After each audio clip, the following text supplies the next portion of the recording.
Start કરીએ આપણે. Done. પહેલા તો થોડુંક બેઝિક ઇન્ટ્રોડક્શન છે આપણે જોવાનું છે. ઓકે, મેઇન્સની જ્યારે આપણે હવે પ્રિપેરેશન સ્ટાર્ટ કરી રહ્યા છીએ, ઓકે, તો એની અંતર્ગત થોડીક બાબતો પહેલા આપણને ધ્યાન રહેવી જોઈએ. ઓકે, મેં પોતે યુપીએસસી મેઇન્સ લખેલી છે, જીપીએસસીની મેઇન્સ ઘણી બધી લખેલી છે. ઓકે, તો એના પરથી જે થોડોક અનુભવ છે એ પહેલાં થોડોક જણાવું અને એના પછી આપણે કઈ રીતે આ બધી તૈયારી સ્ટાર્ટ કરવી, ખાસ કરીને આ નવા વિષયો કે જે આમે તમે માની લો પ્રિલિમ ભણ્યા હોય ના ભણ્યા એનાથી કોઈ ફરક ના પડે, કારણ કે આ વિષય છે એ ડાયરેક્ટલી તમારે મેઇન્સમાં જ ભણવાનો આવે. હા, થોડુંક તમે બંધારણ ભણેલા હોય, થોડુંક છે તમે કરંટ ને બધું વાંચેલું હોય, ઓકે, તો એ તમને આમાં ફાયદો રહે. પણ આ વિષય એવો છે કે જે આમ બધાને પહેલેથી જ ભણવાનો રહેતો હોય છે. ઓકે, વિષયનું નામ છે શાસન અને સામાજિક ન્યાય. અત્યાર સુધી આ વિષય છે એને લખાતું જાહેર વહીવટ, પબ્લિક એડમિનિસ્ટ્રેશન છે એ લખવામાં આવતું હતું, પણ આપણે અત્યારે આને કહીએ છીએ ગવર્નન્સ એન્ડ સોશિયલ જસ્ટિસ. હવે આ વિષય છે એમાં શું પહેલા તો થોડોક ફરક પડ્યો છે એની પણ આપણે ચર્ચા કરવાની છે, અને એની પહેલા તમારે અત્યારે હવે જે મેઇન્સમાં આન્સર રાઇટિંગ તમે શરૂ કરવા જઈ રહ્યા છો તો એમાં તમારે કઈ કઈ બાબતો ધ્યાનમાં રાખવાની છે એની આપણે વાત કરીએ. પહેલામાં પહેલી વસ્તુ કે તમારે, ઓકે, જ્યારે મેઇન્સની વાત આવે છે તો ત્યાં તૈયારી કરવામાં શું કરવાનું છે, જેમ બને એમ નોટ્સ તમારે બનાવવાની છે. જેટલા તમે પોઈન્ટ નોટ ડાઉન કરશો, જેટલું તમે જાતે લખશો, એટલું જ તમને મેઇન્સમાં છે એ ફાયદો થવાનો છે. ઓકે, જેમ કે તમે કોઈ પણ છે, માની લો કે હું વાત કરું છું સામાજિક ન્યાય, આપણે ખાલી રેન્ડમલી કોઈ પણ વાત કરીએ, સોશિયલ જસ્ટિસ છે એ. ઓકે, તો સોશિયલ જસ્ટિસ છે એના માટે જ્યારે હું વાત કરતો નોટ્સ બનાવવામાં તમારે શું ધ્યાનમાં રાખવાનું, મગજમાં દોડાણ ભાઈ સામાજિક ન્યાય, તો પહેલા તો સામાજિક ન્યાય કોને કહેવાય, અથવા પહેલા તો શબ્દ જ જોવાનો ભાઈ ન્યાય કોને કહેવાય, અને એમાં પાછું સોશિયલ જસ્ટિસની વાત છે. ઓકે, તો સોશિયલ જસ્ટિસમાં પહેલામાં પહેલું આવે કે ભાઈ ડિસ્ક્રિમિનેશન ન કરવું, ઓકે, ભેદભાવ ન કરવો. ઓકે, ભેદભાવ ન કરવો, આ મેન વસ્તુ આવે. ઓકે, હવે ભેદભાવ નથી કરવાનો તો એ પાલન કઈ રીતે કરવું, કારણ કે સમાજમાં તો ભેદભાવ છે. ઓકે, સમાજમાં શું જોવા મળે છે, આપણને ભેદભાવ જોવા મળે છે. તો એના માટે સરકાર શું પગલા લેશે, તો સરકાર નીતિ બનાવશે. સરકાર શું કરે, પોલિસી ફોર્મેટ કરે. પોલિસી છે તો એમાં માની લો કે સરકાર શું કરે છે કે ચાલો આપણે એક રિઝર્વેશન પોલિસી લાવીએ, અનામત નીતિ લાવીએ. આ એક વસ્તુ છે એ એજ્યુકેશનમાં અને પ્લસમાં છે એ જોબ છે એમાં, કે જેનાથી છે કે જે લોકો પછાત રહી ગયા છે, જે લોકો છે એ આ જોબમાં નથી આવી શક્યા, એજ્યુકેશનથી વંચિત રહી ગયા છે, એ બધાને છે ક્યાંક ને ક્યાંક આનો લાભ મળે. ઓકે, તો એક ચાલો આ રીતે પોલિસી બનાવી. એક છે એ શું કરે છે, યોજના ચલાવે છે. ઓકે, યોજના ચલાવે છે તો એમાં શું કરે છે, તો એમાં એજ્યુકેશન માટેની યોજના ચલાવે કે ચાલો જે પછાત રહી ગયેલા બાળકો છે તો એમને મફત છે એ સ્ટેશનરી પ્રોવાઈડ કરવામાં આવે, મફત પુસ્તકો આપવામાં આવે. પછી માની લો કે થોડુંક હાયર એજ્યુકેશનની વાત આવે તો એમને બહાર જઈને ભણવાનું છે તો ત્યાં હોસ્ટેલોની સુવિધા આપવામાં આવે. ઓકે, તો અલગ અલગ પ્રકારની શું કરશે, યોજનાઓ બનાવશે. અલ્ટિમેટ એમનો હેતુ શું છે, ભેદભાવથી મુક્તિ. સોશિયલ જસ્ટિસની જ્યારે આપણે વાત કરીએ તો એ શું આવશે, ભેદભાવથી મુક્તિ આવશે. પછી અનામત નીતિ લાવ્યા, યોજના ને બધું લાવ્યા, પણ આનાથી માની લો કે હજી બધું પૂરક થતું નથી, તો હવે કોનો રોલ આવશે, એનજીઓ છે એનો રોલ આવશે. સરકાર તો છે પણ હવે બીજ સરકારી સંસ્થાઓ છે એનો શું રોલ આમાં, સામાજિક ન્યાય લાવવા માટે અલગ અલગ એનજીઓ આના માટે શું કામ કરી રહ્યા છે. કે તો અહીં આપણે શું કરવું પડે, અહીંયા તમારે છે અલગ અલગ ફેક્ટ્સ છે એ પણ ધ્યાનમાં રાખવા પડશે, ને પ્લસમાં છે એ તમારે થોડુંક વિચારવું પડશે, બેઠા બેઠા વિચારવાનું જ છે. ઓકે, કે ભાઈ ચાલો કોઈ છે સમાજ પછાત રહી ગયો છે તો હવે એને આગળ લાવવા માટે સરકાર શું કરી રહી છે, સરકાર જો આ કામ કરી રહી છે તો એ પૂરતું છે કે કેમ નથી, તો હવે એના સિવાયનો શું ઓપ્શન છે, તો એના સિવાયના ઓપ્શનમાં આટલા છે. એ જે આપણે બધા ટોપિક હમણાં ભણશું એટલે બધું એકબીજા સાથે તમને કનેક્ટેડ થવાનું ચાલુ થશે. કે બીજું કે આ જે સબ્જેક્ટ છે એ કોઈ બુકિશ સબ્જેક્ટ નથી કે તમે ચાલો હું તમને એક બુક આપી દઉં, એ તમે બુક વાંચી લો એટલે તમને બધું નોલેજ આવી જાય. ઓકે, એવું કંઈ છે નહીં. કે જેમ કે જાહેર વહીવટ કરવો છે, શાસન ચલાવવું છે, તો શાસન ચલાવવા માટે ખાલી ચોપડી વાંચે શાસન ન ચાલે. એ શાસન માટે તમને છે એ એક તો થોડોક અનુભવ હોવો જોઈએ, અને અનુભવ નથી તો તમારી સમજણ શક્તિ સારી હોવી જોઈએ કે જે તમારી પાસે અલગ અલગ વસ્તુ, અલગ અલગ મુદ્દા તમારી સામે આવ્યા છે એને સમજીને પછી તમે શું લઈ શકો છો, ડિસિઝન લઈ શકો. ઓકે, નિર્ણય લેવા માટે છે એ આપણને શું ખબર હોવી જોઈએ, ફેક્ટ્સ એ ખબર હોવી જોઈએ, અને ફેક્ટ્સ રિલેટેડ આપણી અન્ડરસ્ટેન્ડિંગ છે, સમજ શક્તિ છે એ પણ થોડીક કેળવાયેલ હોવી જોઈએ. ઓકે, તો બે વસ્તુ અહીંયા આવશે, ફિગર્સ, ફેક્ટ્સ, આ એક વસ્તુ થઈ, અને બીજી વસ્તુ છે એને લઈને આપણી અન્ડરસ્ટેન્ડિંગ. આ સબ્જેક્ટ છે એના માટે. બીજું, આ સબ્જેક્ટ છે એ સમજવા માટે ફરીથી એની જે ટર્મિનોલોજી છે એ તમને ખ્યાલ હોવી જોઈએ. ઓકે, જ્યાં લગી ટર્મિનોલોજી બધી આપણને ખ્યાલ ન હોય, જેમ કે આપણે પોલિટી ભણતા હોય અને એમાં એક શબ્દ આવે રૂલ ઓફ લો. હવે રૂલ ઓફ લો ખબર ના હોય તો પછી તમને આર્ટિકલ 14 સારી રીતે ખ્યાલ ન આવે. ઓકે, કાયદા દ્વારા ઓકે અલગ અલગ ઘણી બધી બાબતો આવશે, જેમ કે કાયદા સમક્ષ સમાનતા, કાયદાનું સમાન સંરક્ષણ, પણ આ બધો પાછો પાર્ટ આવે છે કોનો, રૂલ ઓફ લો નો. ઓકે, તો હવે ખાલી ટર્મિનોલોજી જો ખબર ન પડે તો પછી કઈ વસ્તુ આગળ જ ન વધે. જેમ કે એમાં આપણે એક વસ્તુ વાત કરી, સંઘીય વ્યવસ્થા અથવા ફેડરલિઝમ. ફેડરલિઝમ જ જો આપણને ખબર ના હોય તો પછી આપણે ફેડરલિઝમને લગતા જે ઇસ્યુઝ છે એ આપણને ખ્યાલ જ ના આવે. ડન છે. ઓકે, તો અહીંયા આપણે એની ટર્મિનોલોજી ને એ પણ બધું સાથે સાથે જોતા જશું. શરૂઆત આપણે પહેલા કરવી છે સિલેબસથી. મેઇન્સમાં કે પ્રિલિમ્સ કોઈ પણ હોય, ઓકે, ખાસ એટલે ખાસ ધ્યાન રાખજો કે પહેલું કામ આપણે શું કરવાનું, સિલેબસ છે આપણને A to Z આપણને ખબર હોવી જોઈએ. જ્યાં લગી સિલેબસ ખબર નહીં હોય ત્યાં લગી શું થશે કે હું તો તમને કોઈ પણ બુક આપી દઉં, કે તમે શું કરશો, બધું વાંચવાનું શરૂ કરી દેશો. ઓકે, પછી જ્યારે 6 મહિના, વર્ષ એક થાય એટલે ખબર પડે કે આમાંથી 50% તો વાંચવાનું જ નહોતું, આઈધર સિલેબસમાં નથી અથવા અત્યારની જે પેટર્ન છે એમાં આવું કંઈ પૂછાતું નથી. કે તો અહીંયા આપણી જે પરીક્ષા છે, ખાસ કરીને આપણી આ સિવિલ સર્વિસ છે એમની એક્ઝામિનેશન, એમાં આપણે થોડુંક વધારે અપડેટ રહેવું પડે. એમાં થોડાક તમે જૂના થયા તો તમે તરત ફેંકાઈ જાઓ. ઓકે, એટલે આમાં બહુ એક્સપિરિયન્સ વાળા વ્યક્તિઓ હોય એ પણ ઘણીવાર કામ ન લાગે. ઓકે, અને બહુ સાવ નવા હોય કે જેમને છે એમ લાગે કે ભાઈ હું તો હમણાં 3 મહિનામાં તૈયારી કરીને નીકળી જાઉં, તો એ પણ કામ લાગતું નથી. કારણ કે એટલીસ્ટ તમારે સમય તો આપવો જ પડે બધા વિષયોને બધું તૈયાર કરવા માટે. ક્લિયર? તો થોડોક મધ્ય માર્ગ અહીંયા આપણે અપનાવવાનો રહેશે. એટલે પહેલું સિલેબસ છે એ તમારે ધ્યાનમાં રાખવાનો છે. કેટલા લોકોએ આમાંથી મેઇન્સનો સિલેબસ આખો જોયો છે? આપણો પહેલો જ પ્રશ્ન ત્યાંથી હવે શરૂઆત આપણે કરીએ. ત્યાંથી આપણે મેઇન્સની હવે બેચ શરૂ કરી દીધી છે. તો બેચ જ્યારે શરૂ થઈ હોય, તમે એમાં એનરોલ થયા હોય, તમે હવે આમાં આવવાનું શરૂ કરી દીધું હોય, તો આપણું પહેલું કામ છે, ઓકે, એ આપણો જે અભ્યાસક્રમ છે, ઓકે, એ વાંચવાનો રહે. એટલે હવે જો તમે વાંચેલો ન હોય તો પહેલું હવે તમારું હોમવર્ક આ છે કે તમારો સિલેબસ આખો છે 5 વાર વાંચવાનો છે. લખવા તો નથી આપતો કે બીજા દિવસે આવો ત્યારે હું જોઈશ કે બધા લખીને આવ્યા કે કેમ.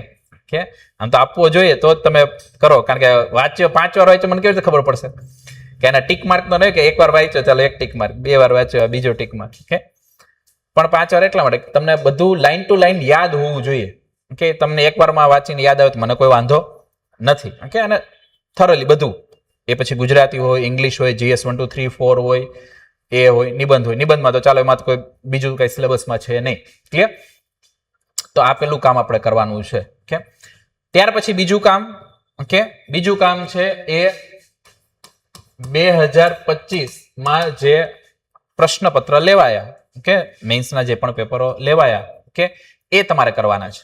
એ પરીક્ષા માટે 2025ની પરીક્ષા માટે જે હમણાં મેઇન્સ છેલ્લે લેવાય, ઓકે, કારણ કે એ જ લેટેસ્ટ તમે ગણી શકો અને એ નવા અભ્યાસક્રમ પ્રમાણેનું છે, નવા સિલેબસ પ્રમાણેનું છે.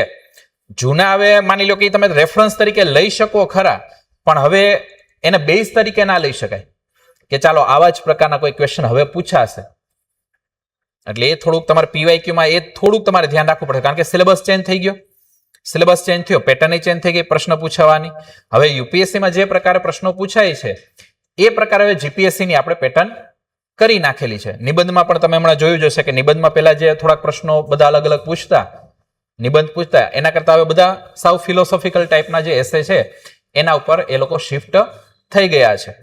તો થોડુંક આપણે માઇન્ડસેટ આ રીતે ચેન્જ કરવાનું છે. જૂના પ્રમાણેનું હવે માઇન્ડસેટ રાખશો તો GPSC ક્લાસ 1 2 પાસ નહીં થાય. હા, કોઈ ક્લાસ 3 કે બીજી DVSO ST એમાં જે પેલાનો જે સિલેબસ છે એ જ છે, એટલે એ થઈ શકે. ક્લાસ 1-2 માટે તમારે થોડું ધ્યાન રાખવું પડે. ઓકે, તો આપણે હવે શરૂઆત કરી દઈએ છીએ આપણા અભ્યાસક્રમથી. હવે અભ્યાસક્રમ છે એમાં ખાસ ધ્યાન રાખજો કે થોડોક અભ્યાસક્રમ છે પહેલા કરતા બદલાયો છે. આની પહેલાની જે છેલ્લે 240 નંબરની છે, ઓકે, એક્ઝામ લેવાય, ઓકે, તો એની પહેલા જે ટૂંકમાં જે પણ સિલેબસ હતો એ થોડોક અલગ હતો. ખાસ કરીને આપણે જે અત્યારે ભણી રહ્યા છે જાહેર વહીવટ છે, શાસન છે, એમાં એમને શરૂઆત કરવામાં આવતી કે ભાઈ જાહેર વહીવટ, એનો અર્થ, કાર્યક્ષેત્ર, વ્યાપ, આ સિલેબસની શરૂઆત થઈ. પહેલો ટોપિક જ આ રહેતો કે ભાઈ જાહેર વહીવટ એટલે શું, એનો અર્થ, એનું જે સ્કોપ ઓફ વર્ક છે, કાર્યક્ષેત્ર છે, એનું આખું વ્યાપ એટલે કે એમનું ક્યાં લગી એમનું ક્ષેત્ર છે. ઓકે, તો એ બધી વસ્તુ સ્ટાર્ટિંગમાં આવતી. પછી ઇવોલ્યુશન આવતું, evolution of public administration in India, કે ભારતમાં કઈ રીતે છે જાહેર વહીવટનો વિકાસ થયો. એમાં પછી એ લોકો આપતા કે ભાઈ કૌટિલ્યનું અર્થશાસ્ત્ર, એ થોડુંક જોવાનું. મૌર્ય શાસન છે એમાં, મૌર્ય ડાયનેસ્ટી છે એમાં કૌટિલ્યને એ જોવાનું રહે. એના પછી એ મધ્યકાલીન છે ભારત, એમાં ખાસ કરીને મુગલ, એમાં દિલ્હી સલ્તનત ને એવું તો નહોતું આવતું, પણ જે મુગલ ડાયનેસ્ટી છે, તો મુગલ ડાયનેસ્ટીમાં કઈ રીતે પબ્લિક એડમિનિસ્ટ્રેશન છે ઇવોલ્વ થયું એ આપણા સિલેબસમાં હતું. અને ત્યાર પછી આવતું અંગ્રેજ શાસનનો વારસો, એટલે કે જે અંગ્રેજો આવ્યા ને અંગ્રેજો આવ્યા પછી જે જાહેર વહીવટ છે એમાં જે બધા બદલાવો આવ્યા, પબ્લિક એડમિનિસ્ટ્રેશન છે એમાં જે પણ બધી નવીનતાઓ આવી, ઓકે, તો એ તમારે એમાં ભણવાનું રહેતું હતું. આ સિલેબસનો પહેલો ટોપિક હતો જે જૂનો સિલેબસ છે એમાં. ઓકે, પણ હવે નવો સિલેબસ આવ્યો, એમાં ટોપિક કાઢી નાખ્યો છે. નવા સિલેબસમાં આ ટોપિક છે નહીં. એટલે હવે આપણે કોઈ પેલા થિયરી ભણવાની નહીં આવે. નહીં તો પહેલા આપણે થિયરી જ ભણતા, vote is the administration. Okay, પછી એડમિનિસ્ટ્રેશનમાં છે અલગ અલગ જે થિંકર હોય એમણે જે પણ અલગ અલગ વ્યાખ્યાઓ, ડેફિનેશન બધું આપ્યું હોય એ તમારે કરવાનું રહે. કે પણ હવે એવી કોઈ બાબતો છે નહીં. એટલે જ મેં તમને કહ્યું પહેલા સિલેબસ જોજો. ડાયરેક્ટ બુક તમે કોઈ વાંચવાનું શરૂ કરશો તો બુકમાં તો શું હોય, એમાં આ બધી વસ્તુ આપેલી હોય કે જે આપણા કામની ના હોય. હા, તમારે ડીવાયએસઓ એસટીઆઈ ને બધું છે, જ્યારે એક્ઝામ એની કોઈ મેઇન્સ આપવાની હોય ત્યારે એ ટોપિક આવે તો એ કરવાનું. ઇવન સીસી છે તો સીસીમાં પાછો એ ટોપિક રાખેલો છે. ઓકે, તો એનું કરતા હોય ત્યારે વસ્તુ આવશે, પણ ક્લાસ 1-2માં એ ટોપિક રહેલો નથી. ક્લાસ 1-2માં છે પહેલામાં પહેલો જે ટોપિક આપણો શરૂ થાય છે, ઓકે,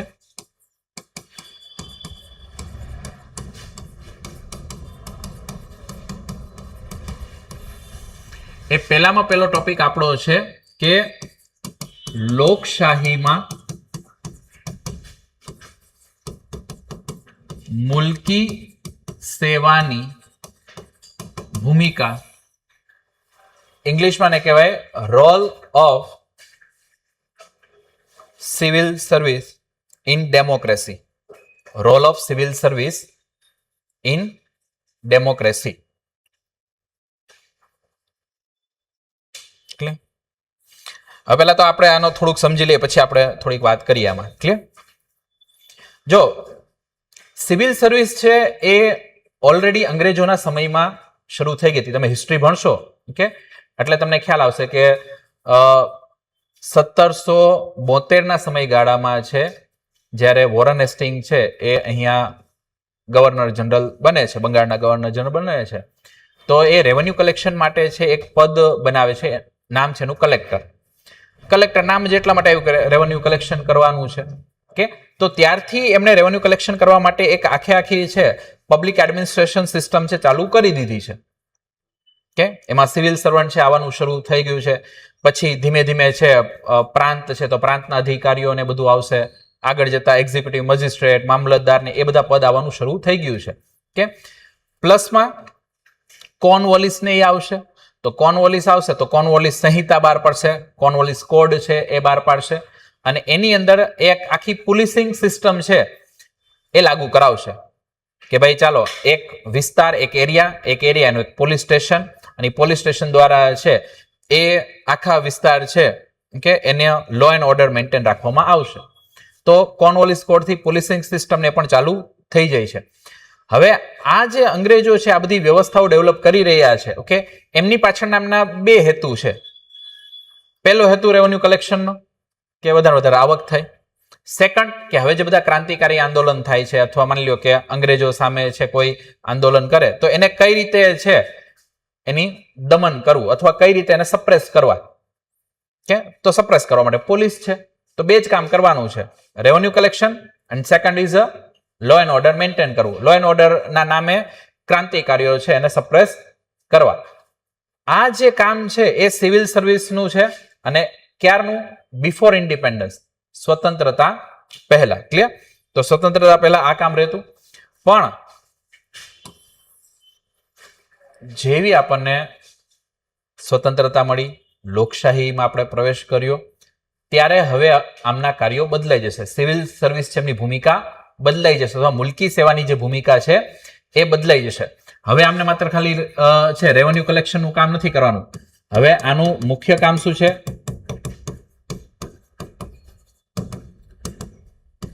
કલ્યાણકારી રાજ્યની સ્થાપના, establishment of welfare state.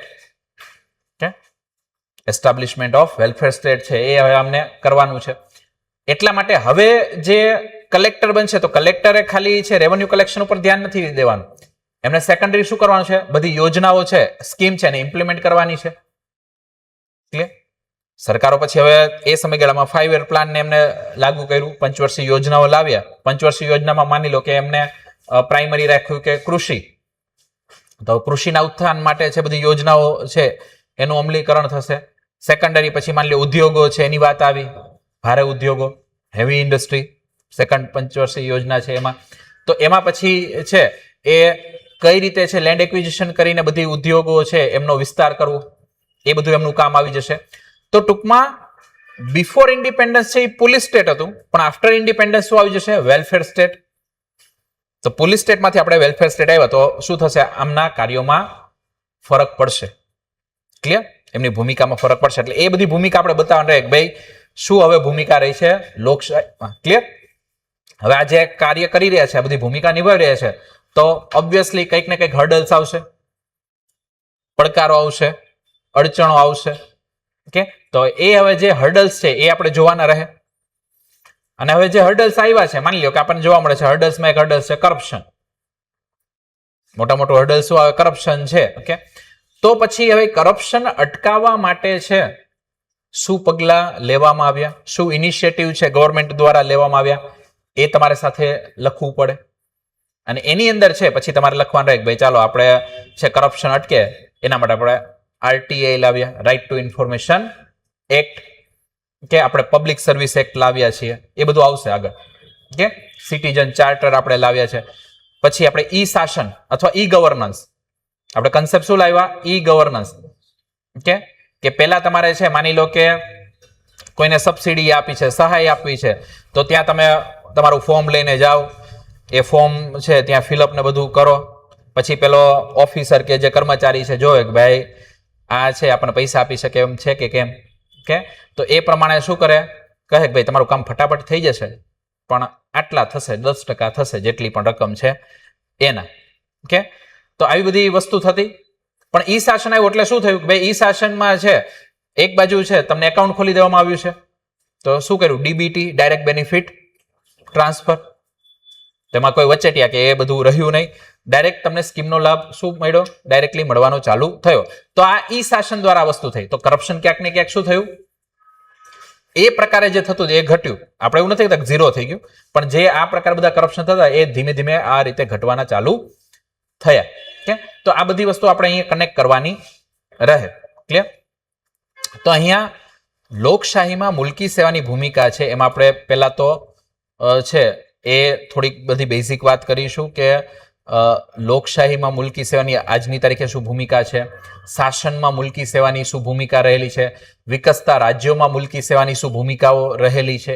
Okay, અને જ્યારે આ બધી ભૂમિકાઓ નિભાવે છે તો એમને શું હર્ડલ્સ આવે છે, શું અડચણો આવે છે, અને એ અડચણો છે એમાંથી મુક્ત થવા માટે, એમાંથી પાર કરવા માટે, સમાધાન કરવા માટે આપણે શું પગલાં ભરીએ છીએ, શું એક્શન આપણે લઈએ છીએ.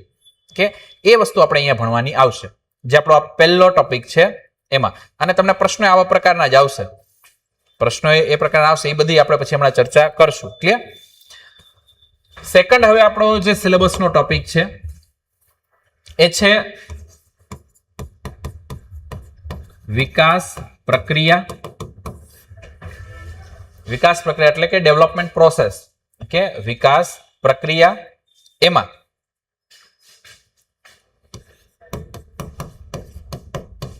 નાગરિક સમાજ, સિવિલ સોસાયટી, સ્વ સહાય જૂથ, સેલ્ફ હેલ્પ ગ્રુપ્સ, દબાણ સમૂહો, પ્રેશર ગ્રુપ્સ, બિન સરકારી સંગઠનો, એનજીઓ, નોન ગવર્મેન્ટલ ઓર્ગેનાઇઝેશન કે તથા અન્ય સંગઠનો.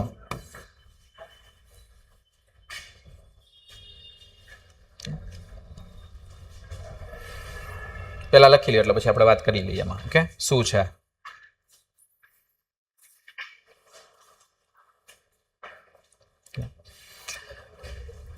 બીજો ટોપિક છે. હવે આમાં જૂના અને નવા સિલેબસમાં શું ફરક કર્યો? ઓકે, બહુ મોટો કોઈ આમાં ફરક નથી. જૂના સિલેબસમાં એમને શું લખ્યું હતું કે વિકાસ પ્રક્રિયા એમાં નાગરિક સમાજ, એનજીઓ તથા અન્ય સંગઠનોની ભૂમિકા, આટલું જ એમને લખ્યું હતું. નવો સિલેબસ આવ્યો એમાં એમને ખાલી શું કરી દીધું, એને થોડુંક એલાબોરેટ કર્યું કે ડેવલપમેન્ટ પ્રોસેસ એમાં સિવિલ સોસાયટી, પછી આ અલગથી એમને બતાવ્યું સેલ્ફ હેલ્પ ગ્રુપ્સ, આ પણ અલગથી બતાવ્યું પ્રેશર ગ્રુપ્સ, એનજીઓ તો લાસ્ટમાં હતું, તો એનજીઓ તથા અન્ય સંગઠનો. અન્ય સંગઠનો એટલે માની લો કે ઇન્ટરેસ્ટ ગ્રુપ હોય, ઇન્ટરેસ્ટ ગ્રુપ એટલે હિત સમૂહ, પછી વોલન્ટરી ઓર્ગેનાઇઝેશન, સ્વૈચ્છિક સમૂહો. તો આ બધા અન્ય થોડાક આવશે, એમાં કોઈ બહુ વધારે ભણવાના આવશે નહીં. હવે આ બધા સંગઠનો છે, ઓકે, તો આપણે કઈ રીતે ભણવાનું છે? પહેલા તો સમજવાનું આ વિકાસ પ્રક્રિયા, ડેવલપમેન્ટ પ્રોસેસ. ઓકે, હવે ડેવલપમેન્ટની વાત કરીએ, અત્યારે થોડુંક વાત કરી લો, પછી પાછું ડિટેલમાં તો જ્યારે ભણશું ત્યારે કરશું. ઓકે, વિકાસની વાત કરી. ઓકે, તો વિકાસમાં આવશે રાજકીય વિકાસ, સામાજિક વિકાસ, આર્થિક વિકાસ એટલે કે political development, social development and economic development. Okay, હવે સરકાર છે આમાંથી હવે કોઈ પણ એક મુદ્દો ચાલો આપણે લઈ લઈએ. આપણે મુદ્દો લઈ લઈએ આર્થિક વિકાસ, economic development. Okay, economic development આપણે કરવું છે. ઓકે, તો એના માટે છે સરકાર શું કરે, અલગ અલગ પોલિસી ફરીથી બનાવે. જેમ કે હમણાં જ ગુજરાત સરકાર છે એને 2026ની ઔદ્યોગિક નીતિ બનાવી, ન્યૂ ઇન્ડસ્ટ્રીયલ પોલિસી જસ્ટ હમણાં થોડાક દિવસો પહેલા જ સરકારે બહાર પાડી. ક્લિયર? તો એ સરકારનું કામ છે કે ભાઈ ચાલો કે વધારે ઉદ્યોગો અહીંયા આવે, ઉદ્યોગો સરળતાથી રન થાય. જેટલું સરળતાથી રન થાય તો ક્યાંક ને ક્યાંક જોબ મળે, આપણું અહીંનું ટર્નઓવર ને બધું વધે, જીડીપી છે એ થોડુંક એમાં ગ્રોથ ને બધું દેખાય. ઓકે, તો સરકાર પોતાની રીતે આ બધું કામ કરી રહ્યા છે. પણ પ્રશ્ન એ થાય કે માની લો મોટી કંપની આવી અને તો બધું ઓટોમેશન કર્યું, બહુ મોટું માની લો પ્રોડક્શન ઘણું બધું થાય છે, પણ ઓટોમેશન છે તો ત્યાં તો તમારે ખાલી 20, 30, 40 લોકો જ ખાલી છે જરૂર છે બધું વસ્તુ રન કરવા માટે. તમને એમ લાગતું કે ભાઈ આ મોટી કંપની આવશે 1000 લોકોને છે એ રોજગારી મળશે, પણ એની જગ્યાએ છે ખાલી 15-20 લોકોને રોજગારી મળી. ઓકે, તો આ તો બધું હવે સરકારથી બધું થઈ શક્યું નહીં. ઓકે, તો હવે સેકન્ડરી અથવા આમાં કોમ્પ્લિમેન્ટરી છે એ કોણ આવશે? તો કોમ્પ્લિમેન્ટરી છે આવશે આ બધા. ઓકે, જેમ કે આપણે આમાંથી એક વસ્તુ લઈ લઈએ, આ સેલ્ફ હેલ્પ ગ્રુપ્સ. ઓકે, સરકારોએ છે કે એ શું કર્યું કે બધું માની લો કે આપણે પોતે નથી કરી શકતા. ઓકે, તો હવે જે લોકલ જે બધા ગ્રુપ છે એના ઉપર હવે નિર્ભર થવાનું ચાલુ કર્યું કે પોતાના એ સહકારથી છે ક્યાંક ને ક્યાંક આ સોશિયો ઇકોનોમિક ડેવલપમેન્ટ કરે. જેમ કે self help group, self help group છે એમનો ઉદ્દેશ્ય છે ખાસ કરીને સોશિયો ઇકોનોમિક ડેવલપમેન્ટનો, સામાજિક આર્થિક વિકાસનો. ઓકે, તમે બધાએ હમણાં છે આ બધું સાંભળ્યું હશે.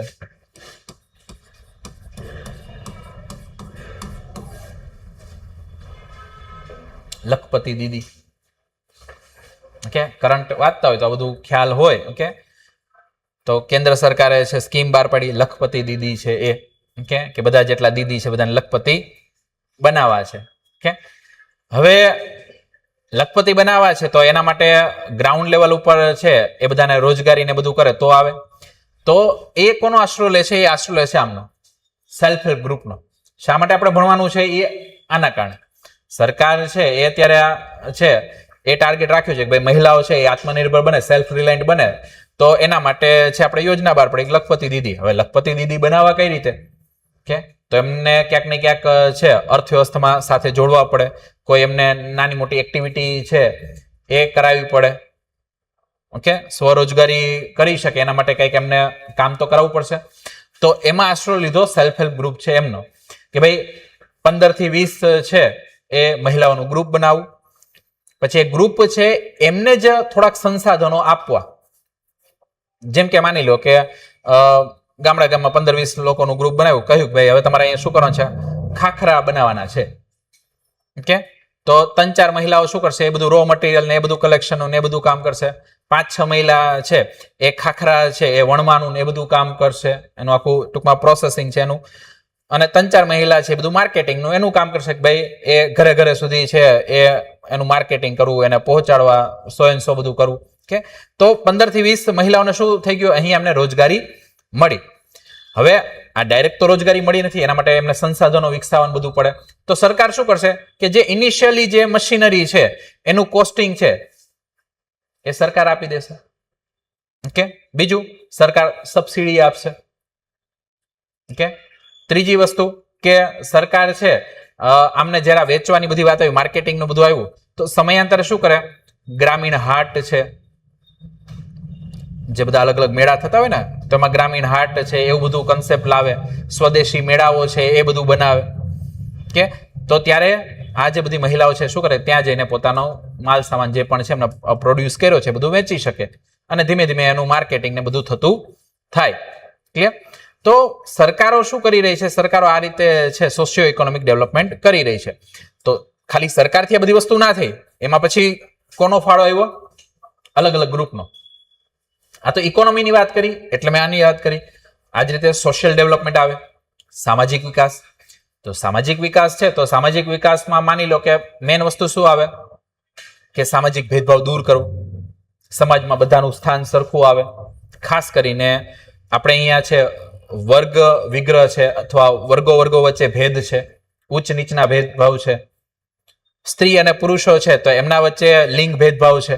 કે તો એ બધાને દૂર કરવા. હવે એ બધાને દૂર કરવા માટે ફરીથી આમની ભૂમિકા. કે તો ભણવામાં આપણે એ જ રીતે આવશે. વિકાસ પ્રક્રિયા છે એમાં એનજીઓની શું પૂરક ભૂમિકા છે? વિકાસ પ્રક્રિયા છે એમાં સેલ્ફ હેલ્પ ગ્રુપ છે એમની શું પૂરક ભૂમિકા છે? વિકાસ પ્રક્રિયા છે તો એમાં દબાણ સમૂહ છે એની શું પૂરક ભૂમિકા છે? તો પહેલું તો આવશે મુદ્દો કે એમની ભૂમિકા શું. બીજો મુદ્દો આવશે કે ભાઈ જ્યારે આ બધા કાર્યો કરી રહ્યા છે કે તો એમને શું અડચણો આવે છે? કે ભાઈ એનજીઓ છે એને શું અડચણ આવે? દબાણ સમૂહ છે એને શું અડચણ આવે? સેલ્ફ હેલ્પ ગ્રુપ છે તો એમને શું બધી અડચણો આવે છે આ જ્યારે બધા કાર્યો કરી રહ્યા છે એમાં. કે ત્રીજી વસ્તુ કે આ બધી અડચણો છે તો એને દૂર કરવા માટેના ઉપાયો અથવા એને છે સમાધાન કરવું છે તો એના માટેના શું પગલા રહેલા છે. ક્લિયર? તો અહીંયા તમારે એક એક ટોપિક આ રીતે ભણવાનો આવશે. આપણે માની લો કે નાગરિક સમાજ ભણતા હશું તો સિવિલ સોસાયટી, પછી એમના જે લક્ષણો છે સિવિલ સોસાયટી છે એમના ફીચર્સ છે એ બધું જોવાનું આવશે. પછી માની લો કે એમાં એનો રોલ છે. ઓકે, તો રોલ ઓફ સિવિલ સોસાયટી. પછી એના કોઈ હર્ડલ્સ છે તો હર્ડલ્સ જોવાના આવે. અને પછી કોઈ સમાધાન માટેના પગલા હોય તો એ. સેમ વસ્તુ એનજીઓમાં આવશે. એનજીઓમાં ખાલી એક બે સાથે સાથે આપણે છે એક્ટ જોવાના છે. જેમ કે એક એક્ટ આવશે FCRA, foreign contribution regulation act, અને એક આવશે ફેમા. ફેમા વિશે તો તમે ક્યાંક ને ક્યાંક થોડુંક સાંભળેલું હશે. ખાસ કરીને કોમર્સના વિદ્યાર્થીઓ હશે તો એમને ફેમા તો ક્યાંક સાંભળેલું હશે. Foreign exchange management act. જ્યારે વિદેશથી નાણાં અહીંયા આવતા હોય અથવા અહીંથી વિદેશમાં નાણાં જતા હોય એટલે નાણાંની હેરાફેરી થતી હોય કે ત્યારે એના પર શું લાગે? ફેમા એક્ટ લાગે. તો એ થોડુંક આપણે એમાં ભણવાનું આવશે. એ બધી આપણે ડિટેલમાં ચર્ચા કરશું એટલે એ બધું તમને ખ્યાલ આવી જશે. ક્લિયર? તો પહેલા તો બીજો ટોપિક ખ્યાલ આવી ગયો, શાસન છે એમનો. ક્લિયર? હવે હા હજી આપણા બધા સમૂહ તો હજી ઘણા બધા આવશે, તો એ કહી દઉં. પ્રેશર ગ્રુપ છે, જેમ કે અત્યારે માની લો કે છે અલગ અલગ આંદોલનો થતા હોય, તો આંદોલન કરનાર, જેમ કે આપણે લાસ્ટલી છે થોડાક વર્ષ પહેલા ખેડૂત આંદોલન થયું, ખૂબ મોટા પ્રમાણમાં અને ઉગ્ર પ્રમાણમાં આંદોલન કરવામાં આવ્યું. શેના માટે કર્યું? ખેડૂત આંદોલન થોડાક વર્ષ પહેલા થયું, શેના માટે કર્યું હતું? જે પણ કૃષિ 3 કાયદાઓ બનાવેલા હતા, લો બનાવેલા હતા, તો એ પાછા લેવા માટે. એટલે એને કહેવાય કે ભાઈ સરકારની પોલિસી છે એના ઉપર અસર કરવા માટે છે આ બધા સંગઠનો છે એ ભેગા થયા હતા કે ભાઈ તમે આ જે કૃષિ માટેની આ નીતિઓ બનાવ્યા, 3 કાયદા બનાવ્યા, એ અમને સુટેબલ નથી, તમે પાછા લઈ લો. કે અને એના માટે ઉગ્ર આંદોલન ચલાવ્યા. તો આ જે ગ્રુપ છે એ ગ્રુપ છે પ્રેશર ગ્રુપ, દબાણ સમૂહ. એટલે દબાણ સમૂહમાં આમ ક્યાંય લખેલું નહીં આવે કે આ દબાણ સમૂહ છે, એના નેચર પરથી છે એ આપણે જરા એના લક્ષણો બધું જોશું. ઓકે, એટલે તમને ખ્યાલ આવશે કે ભાઈ આ છે તો આને આપણે દબાણ સમૂહ કહેશું. એની જે કામ કરવાની રીત છે એ રીત કેવી હોય કે અલ્ટિમેટલી પોતાના કાર્યો કરાવવા માટે સરકાર ઉપર પ્રેશર લાવવું. ઓકે, એના માટે પછી અલગ અલગ ઘણા રસ્તા હોય. એમાંથી એક રસ્તો આપણે આંદોલનની વાત કરી. એક રસ્તો શું હોય કે અલગ અલગ પ્રકારના આવેદનો આપે. તમે ઘણી વાર જોતા હશો ને ભાઈ છે ઘણા ગ્રુપ છે એ પોતાની માંગ મનાવવા માટે છે શું કરે, કલેક્ટરોને આવેદન આપે અથવા જે તે ત્યાંની ઓથોરિટી હોય એને આવેદન આપે. ઓકે, એક સાથે 200-500 જણા જાય, ઉગ્ર રજૂઆત કરે. કે તો આ બધું શું છે? આ બધી પ્રેશર ટેકનિક છે કે જેના કારણે પોતાના જે હિતો છે અથવા પોતાના જે સમૂહના જે હિતો છે એ પ્રાપ્ત થઈ શકે. ક્લિયર? તો એ ટેકનિક એ બધું આપણે ભણશું પ્રેશર ગ્રુપ છે એમાં, અને એના લક્ષણ જોશું એટલે તમને ખ્યાલ આવી જશે કે બે આ પ્રેશર ગ્રુપ છે. હા, સીજેપી તમે કહી શકો, કોકરોચ જનતા પાર્ટી છે એ, પણ હજી થોડીક વર્ચ્યુઅલ પ્રકારની છે. એક ટેકનિક એ પ્રકારની થઈ શકે કે પણ હજી એને હજી થોડુંક પ્રેશર બિલ્ડઅપ કરતા હજી થોડીક વાર લાગશે ત્યાંથી.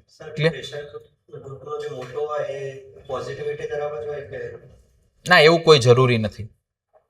પ્રેશર ગ્રુપ છે, માની લો કે તમે 20 લોકોનું તમે પ્રેશર ગ્રુપ બનાવ્યો, એટલે એવું કઈ નામ ન હોય કે આજ અમારું પ્રેશર ગ્રુપ. તમારે કામ કરવાની ટેકનિક હોય એટલે તમને પ્રેશર ગ્રુપ કહેવામાં આવે. એટલે ધ્યાન રાખજો, આમાં કઈ એવું આપણે એવું બનાવते ત્યારે એવું નક્કી ન કર્યું કે આપણે પ્રેશર ગ્રુપ બનાવવાનું છે. એ તમે કેવા પ્રકારની પદ્ધતિ અથવા કેવા પ્રકારનો કાર્યશૈલીથી કામ કરો છો એ પ્રમાણે પછી તમને બીજા લોકો કે આ પ્રેશર ગ્રુપ છે. ખ્યાલ આવ્યો? હવે એને ખેડૂત છે એ માની લો કે નોર્મલ છે, એ સરકાર પાસે અરજીઓ લઈને ગયા હોત કે કહ્યું તો આપણે એને પ્રેશર ગ્રુપ ના કહેત. પણ હવે એને આંદોલન કરીને ગમે એમ કરીને છે શું કર્યું, સરકારના જે કાયદાઓ છે પાછા લેવડાવ્યા. એટલે આપણે કહીએ કે આમને કામ કેવું છે, પ્રેશર ગ્રુપનું કામ રહેલું છે. ક્લિયર? ના, એ પ્રેશર ગ્રુપમાં ના આવે. એટલે જ મેં કીધું એના લક્ષણો જોશો ને એટલે તમને ખ્યાલ આવશે કે ભાઈ કોને પ્રેશર ગ્રુપ ગણવા કોને ના ગણવા. એ ડિટેલમાં ભણશું તો જ ખબર પડશે. જેમ કે આપણે નાગરિક સમાજ જોશું ને, સિવિલ સોસાયટી, તો સિવિલ સોસાયટીમાં તો આપણે એમ કહીએ કે ભાઈ કોઈ પણ આ ગ્રુપ છે જે લોકો દ્વારા બનાવવામાં આવેલું હોય એને સિવિલ સોસાયટી કહેવાય. તો ફરીથી આ જ પ્રશ્ન આવશે, ભાઈ જે નક્સલાઇટ છે એને સિવિલ સોસાયટીમાં ગણવા કે નહીં? નાગરિક સમાજમાં તો એ નાગરિકો જ છે કે એ પણ ગ્રુપ બનાવેલું છે તો એને ગણવા કે નહીં? પછી માની લો કે 8-10 લોકો ભેગા થયા, ઓકે, એ કે હમણાં છે કે બીજા બધા ધંધા છે એમાં મંદી છે, આપણે શું કરીએ કે આપણે બધા ભેગા થઈને કિડનેપિંગનું કામ કરીએ. ઓકે, એક જણા કે તારે માર્કેટિંગ કરવાનું, એક જણા કે ભાઈ તારે ક્લાયન્ટ શોધીને લાવવાના. ઓકે, એટલે કે એમને શું કર્યું કે ઓર્ગેનાઇઝ ક્રાઇમ ચાલુ કર્યું. ઓકે, હવે એ પણ શું છે, સમૂહમાં કામ ચાલુ કર્યું, એ પણ નાગરિકો છે. તો હવે પછી એને નાગરિક સમાજમાં ગણવા કે ના ગણવા? એટલે આમાં શું પહેલા એટલે જ આપણે બધામાં શું જોશું, પહેલા ફીચર જોશું, લક્ષણ, કે ભાઈ આ લક્ષણ દેખાતા છે આ સમૂહમાં તો એને સિવિલ સોસાયટીમાં આપણે કાઉન્ટ કરશો, અથવા આને પ્રેશર ગ્રુપમાં ગણશો, અથવા આને એસએચજી ગણશો. એ બધું ત્યારે ડિટેલમાં ભણશું એટલે એમ તમને ખ્યાલ આવવાનો શરૂ થઈ જશે. ક્લિયર? તો 2 ટોપિક જોયા. ત્રીજો ત્યાર પછીનો ટોપિક છે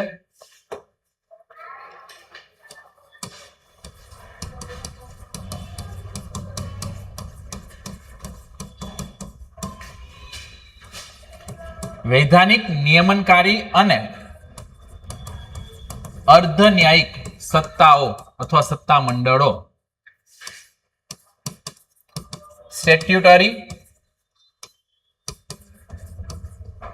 regulatory and quasi judicial body. વૈધાનિક, નિયમનકારી અને અર્ધ ન્યાયિક સત્તા મંડળો અથવા સત્તાઓ અથવા authority, statutory, regulatory and quasi judicial body. Okay, ચાલો. હવે જો અહીંયા આપણે જ્યારે પોલિટી ભણીએ તો પોલિટીમાં એક આવે બંધારણીય સંસ્થાઓ, કોન્સ્ટિટ્યુશનલ બોડી. ઓકે, હવે કોન્સ્ટિટ્યુશનલ બોડી છે એને આપણે ક્યારે કહીએ કે જ્યારે કોન્સ્ટિટ્યુશનના કોઈ આર્ટિકલ દ્વારા, કોન્સ્ટિટ્યુશનના કોઈ પ્રોવિઝન દ્વારા છે એની સ્થાપના કરવામાં આવી હોય. ક્લિયર? તો આપણે એને કોન્સ્ટિટ્યુશનલ બોડી કહીએ. ક્લિયર? હવે એક બીજું આવે નોન કોન્સ્ટિટ્યુશનલ બોડી. ઓકે, જે કોન્સ્ટિટ્યુશન સિવાય, જે માની લો કોઈ કાયદા દ્વારા બનેલી હોય, કોઈ ઠરાવ દ્વારા બનેલી હોય, કોઈ છે ગવર્મેન્ટ રેઝોલ્યુશન દ્વારા છે બનેલી હોય, તો અલગ અલગ રીતે સંસ્થાઓ બનેલી હોય તો આપણે એને નોન કોન્સ્ટિટ્યુશનલ બોડી કહીએ. તો જે નોન કોન્સ્ટિટ્યુશનલ બોડી છે એમાંય પાછા આપણે અલગ અલગ પાર્ટ પાડેલા છે કે statutory body, regulatory body, quasi judicial body. બીજું, ઇવન જે કોન્સ્ટિટ્યુશનલ બોડી છે કે ઇવન કોન્સ્ટિટ્યુશનલ બોડી છે એમાંથી પણ કોઈ બોડી છે એ સ્ટેટ્યુટરી હોઈ શકે ને એમાંથી કોઈ ક્વોસી જ્યુડિશિયલ હોઈ શકે. ઓકે, એવું કોઈ પેલું નથી. જેમ કે તમે છે national commission for schedule caste લઈ લ્યો અથવા national commission for schedule tribe લઈ લ્યો અને NCBC national commission for backward class. Okay, તો આ બધી કોન્સ્ટિટ્યુશનલ બોડી છે, આ બધી બંધારણીય સંસ્થાઓ છે. ઓકે, આર્ટિકલ 338, 338A અને 338B કે એના પ્રમાણે. પણ સાથે સાથે આમની પાસે છે ક્વોસી જ્યુડિશિયલ બોડીના પણ પાવર છે. આનું કામગીરી છે એ કેવી છે? ક્વોસી જ્યુડિશિયલ બોડી જેવી છે. ક્લિયર? એટલે કોન્સ્ટિટ્યુશનલ હોય છતાં પણ આ પ્રકારની હોઈ શકે. ક્લિયર? તો અહીંયા છે આપણે શું ભણવાનું આવશે? પહેલા તો ખાલી બધી સમજણ લેવામાં આવે. What is the statutory body, what is the quasi judicial body, what is the regulatory body, અથવા એમના વર્ક શું હોય એ બેઝિકલી જોવાનું આવે. પણ હવે જે કહેવાય ને કે થોડુંક લેવલ ધીમે ધીમે અપ થઈ રહ્યું છે, તો આમાં શું કરશે આ લોકો કે આમાં તમને છે થોડુંક વધારે સ્પેસિફિક પૂછશે. સ્પેસિફિક એટલે કઈ રીતે? જેમ કે ડાયરેક્ટલી કોઈ એક તમને બોડી જ આપી દે, કે જેમ કે સેબી. ઓકે, સેબી છે તમને માની લો કે સંસ્થા આપી દે. Okay, security exchange board of India છે એ. હવે તમને એ રીતે પૂછ્યું ભાઈ સેબી છે, ઓકે, તો એ આજના સમયમાં શું સિક્યુરિટી એક્સચેન્જ છે એને યોગ્ય રીતે રેગ્યુલેટ કરી શકે છે કે કેમ? કે વિવેચનાત્મક મૂલ્યાંકન કરો અથવા ક્રિટિકલી એનાલાઇઝ કરો. એટલે હવે તો તમારે શું કરવું પડે? સેબી છે એ જોવું પડે, આખું એની કામગીરી જોવી પડે, એમના જે લૂપ હોલ્સ છે એ તમને ખ્યાલ હોવા જોઈએ, તો જ તમે ક્રિટિકલી એનાલાઇઝ કરી શકો ને. બાકી તો ખાલી તમને એનું ફૂલ ફોર્મ જ ખબર હોય તો પછી આપણે કઈ રીતે એનું એનાલાઇઝ કરી શકીએ? ઓકે, ફૂલ ફોર્મ સિવાય વધારે ખબર ન હોય તો આપણને તો એમાં કઈ બીજી કઈ વસ્તુ આવે નહીં. તો એમાં આ જે ટોપિક છે એમાં હવે થોડુંક અઘરું થઈ ગયું છે પહેલા કરતા. શરૂઆતમાં જીપીએસસીમાં જ્યારે આ સિલેબસ બધું ઇન્ટ્રોડ્યુસ કર્યું હતું પહેલા જૂનામાં, ઓકે, તો એમાં તો કેવા પ્રશ્ન પૂછતા કે ભાઈ વૈધાનિક, નિયમનકારી અને અર્ધન્યાયિક સંસ્થાઓ વચ્ચેનો તફાવત જણાવો અને દરેકને આ બબ્બે સંસ્થાઓ વિશે ડિટેલમાં લખો. એટલે તમે આ ત્રણેયનો તફાવત બતાવ્યો કે ભાઈ ત્રણેય વચ્ચે શું તફાવત છે. ઓકે, અથવા ખાલી એમ પૂછે કે ભાઈ what is the difference between statutory અને regulatory body, give with 2 example. Okay, અથવા તમે બંનેના બબ્બે એક્ઝામ્પલ છે એ આપીને સમજાવી દો. ઓકે, પણ હવે ડાયરેક્ટલી એવું નથી પૂછતા. હવે તો તમને કોઈ પણ એક સ્પેસિફિક છે બોડી આપી દે અને એના વિશે પછી તમારે બધી વસ્તુ ડિટેલમાં કરવાની રહે. એટલે આપણે જેમ બને એમ છે વધારે થોડીક બોડી છે એ કવર કરીશું આમાં. ઓકે, પણ આમાં કોઈ ગેરંટી ના આપી શકું. મેં તમને 4 આ બોડી અથવા 5 આ બોડી તમને ભણાવેલી છે તો એમાંથી જ પૂછાશે. માની લો મેં તમને આ સેબી ભણાવ્યું હોય, ઈડા ભણાવી દીધું હોય, પછી છે તમને આ બાજુ છે એનજીટી કે કેટ કે એ બધી સંસ્થાઓ ભણાવી હોય, અને માની લો કે લાઇમલાઇટમાં છે એ સંસ્થા આવી જાય ઈડી, એન્ફોર્સમેન્ટ ડિરેક્ટોરેટ. ઓકે, કોઈ કેસ થયો અને એમાં કંઈક ઈડીની ભૂમિકા ના બધું હોય ને ચર્ચામાં રહેલું હોય અને સીધું તમને એક્ઝામમાં આ પૂછી લે, અથવા સીબીઆઈ છે એનું પૂછી લે. આ તો ખાલી એક એક્ઝામ્પલ છે. કોઈ પણ લાઇમલાઇટમાં તો કોઈ પણ સંસ્થા આવી શકે, અથવા આપણી જ્યારે એક્ઝામ હોય ત્યારે જે છે એ પર્યાવરણ છે, ઓકે, એનું ખૂબ મોટા પ્રમાણમાં નુકસાન થઈ રહ્યું અને એનજીટી છે ખૂબ મોટા પ્રમાણમાં અલગ અલગ કંપનીઓ છે એને શું કરે, એને દંડ કરે, પેનલ્ટી કરે, અને લાઇમલાઇટમાં આવેલું હોય, ન્યૂઝપેપરમાં આવેલું હોય, તરત છે એનજીટી વિશે તમને આમાં આપી દે.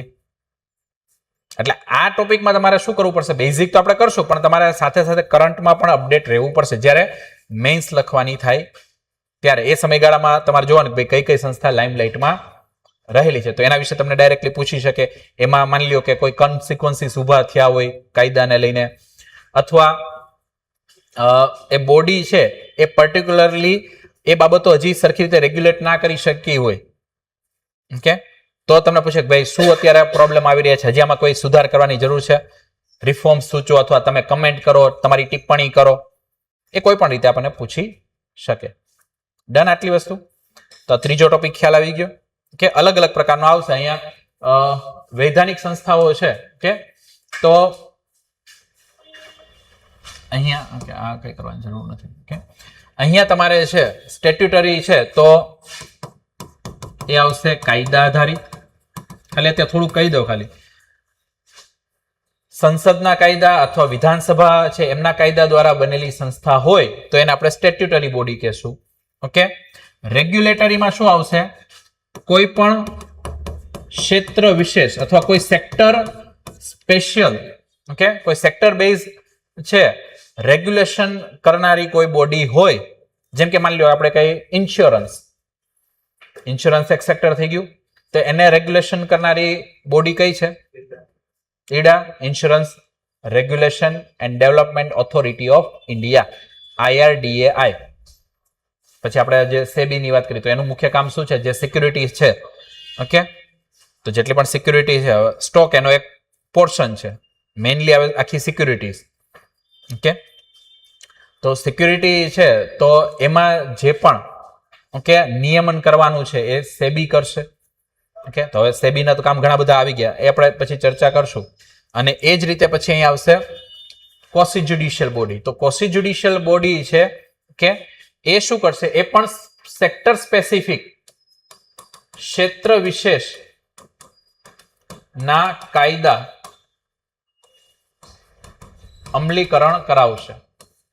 સેક્ટર સ્પેસિફિક જે લો છે એને ઇમ્પ્લિમેન્ટ કરાવે. જેમ કે એનજીટી, તો એનજીટી છે એ કોઈ આઈપીસી, સીઆરપીસી અથવા આજનું જે બીએનએસ છે, ભારતીય ન્યાય સંહિતા, ઓકે, એના આધાર લઈને એ કોઈને પેનલ્ટી ના કરે. કોઈનું મર્ડર કરી નાખ્યું છે તો તમારે એનજીટીમાં જવાનું ના હોય કે ચાલો એનજીટીમાં ગયા ત્યાં પછી છે એનો ફેસલો કરે. એનજીટીમાં તો શું કરશે?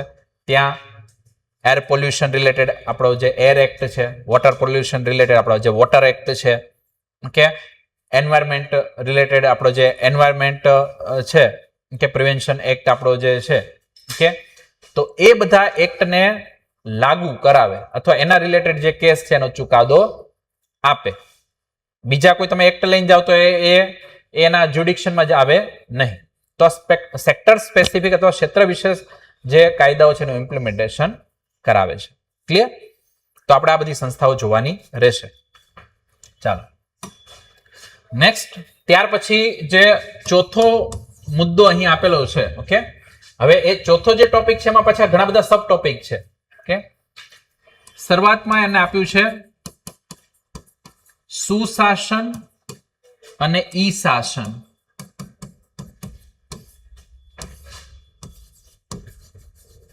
Good governance and e governance.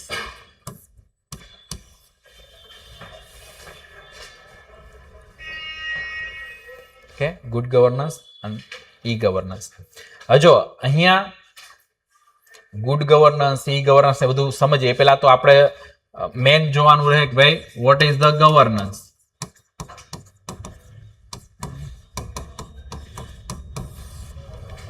પેલા તો એક ખ્યાલ હોય છે ને શાસન. શાસન પછી આપણે સુશાસન ને એ બધાની વાત કરીએ અથવા ઈ શાસન એ બધાની ચર્ચા કરીએ. ઇવન આપણો જે સિલેબસ છે એમાં આપણને શું આપ્યું છે? શાસન અને સામાજિક ન્યાય. ઓકે, તો હવે આપણે પેલા થોડીક ચર્ચા કરી લઈએ કે આવો શબ્દ આવે ને સરકાર, શાસન અને સુશાસન. Government, governance and good governance. Clear? તો સરકાર છે, સરકારમાં છે એ સ્થાયી અને અસ્થાયી અથવા પરમનન્ટ એન્ડ ટેમ્પરરી એ રીતે તમે ગણી લો. ઓકે, સ્થાયી સરકાર છે એમાં કોણ આવે? એમાં આવે કે જે ક્યાંક ને ક્યાંક પસંદગી પામેલા છે, એક્ઝામ આપીને આવેલા છે. ઓકે, એટલે કોણ? બધા જે બધા ઓફિસર્સ છે એ બધા.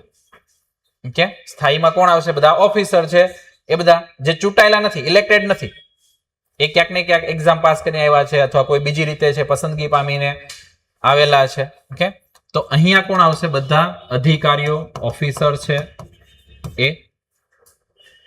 કે એ પછી તમે છે સૌથી હાઈએસ્ટ લેવલ ઉપર તમે જોઈ લો તો ત્યાં તમે કેબિનેટ સેક્રેટરી, ઓકે, પછી બધા પ્રિન્સિપલ સેક્રેટરી, અલગ અલગ સેક્રેટરી, ઓકે, એ બધા તમે લઈ લો. પછી તમે છે એ સેક્રેટરીમાં બધા અંડર સેક્રેટરી અથવા એની ઉપર એડિશનલ સેક્રેટરી, જોઈન્ટ સેક્રેટરી, કે deputy secretary, under secretary, section officer, એ એક આખું માળખું તમે લઈ લો.